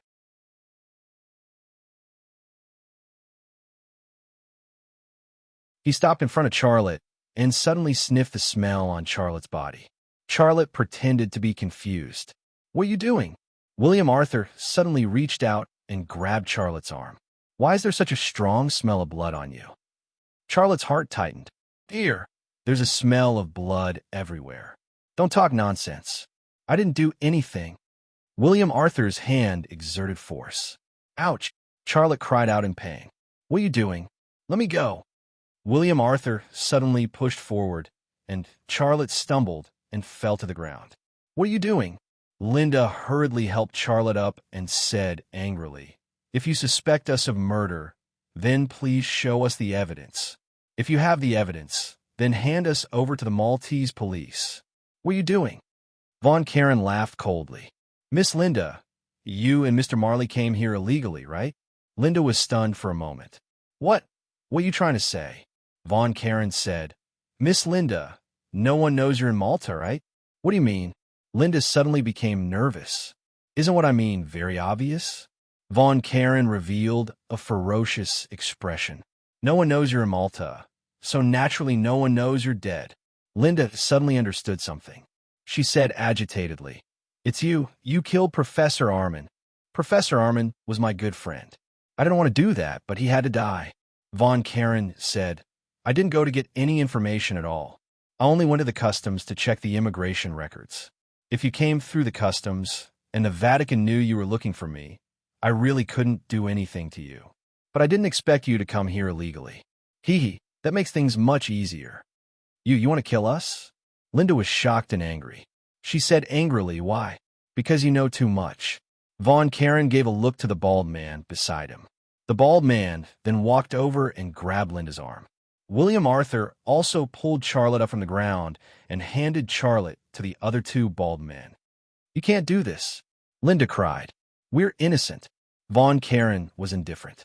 Although he said that Linda knew too much, even he knew that Linda knew pitifully little. Even so, he wouldn't leave anyone alive. He wouldn't give Linda the chance to continue looking for the Book of Iron. After Charlotte and Linda were taken away, William Arthur said, "That bitch killed Tanny and Blake. I'm going to catch them, chop them up, and feed them to the dogs." "We've already sounded the alarm. The headquarters will send people over soon. You'll be leading them to chase those 4 women. This is our territory. They can't escape." Von Karen's voice was cold. "What about that thing?" William Arthur looked at Von Karen, his eyes filled with caution and suspicion. Von Karen shrugged. "We've been friends for decades. Don't you trust me? We got that thing together. Of course, I'll wait for you to come back and hand it over to the commander. I won't take all the credit and glory for myself. Really, please trust me." "Of course I trust you. We'll do as you say. I'll bring people to catch those 4 bitches. You take care of the archaeologist and the Chinese. Tomorrow, we'll go to the headquarters together and hand the Book of Iron to the commander," William Arthur said. "Hee, I can't wait for the miracle to happen. How many people have sacrificed their blood and lives for this day? We are the luckiest people. Only we can witness the miracle with our own eyes."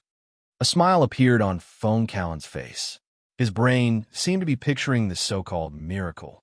He couldn't help but feel excited. William Arthur also smiled. He opened his arms and hugged Von Karen. It was just a hug, but the smile on Von Callen's face froze. He pushed William away from Arthur and glanced down at his chest. He saw a sharp knife stuck in his chest. Blood gushed out and dyed half of his body red. He pointed at William Arthur, his eyes filled with anger and indignation. "You why?" William Arthur laughed coldly. "You, Blake, and Tanny were all killed by those 4 bitches. They killed you and then escaped. I'll hunt them down. I'll avenge you. You." Before he could finish, Von Karen fell to the ground. His eyes were wide open in anger. He died with a grievance. "Rest in peace, my friend," William Arthur said calmly. "You've been friends with Professor Armand for decades. You can do it. I've been friends with you for decades. I could do it too. But it's not that I want to take all the credit and glory for myself. The Vatican will see you as a clue to finding the Book of Iron. You must die." Unfortunately, Von Karen could no longer hear these words. You're tuning into the Warrior Lore YouTube channel. Don't forget to subscribe and join us on this journey to catch the most captivating stories.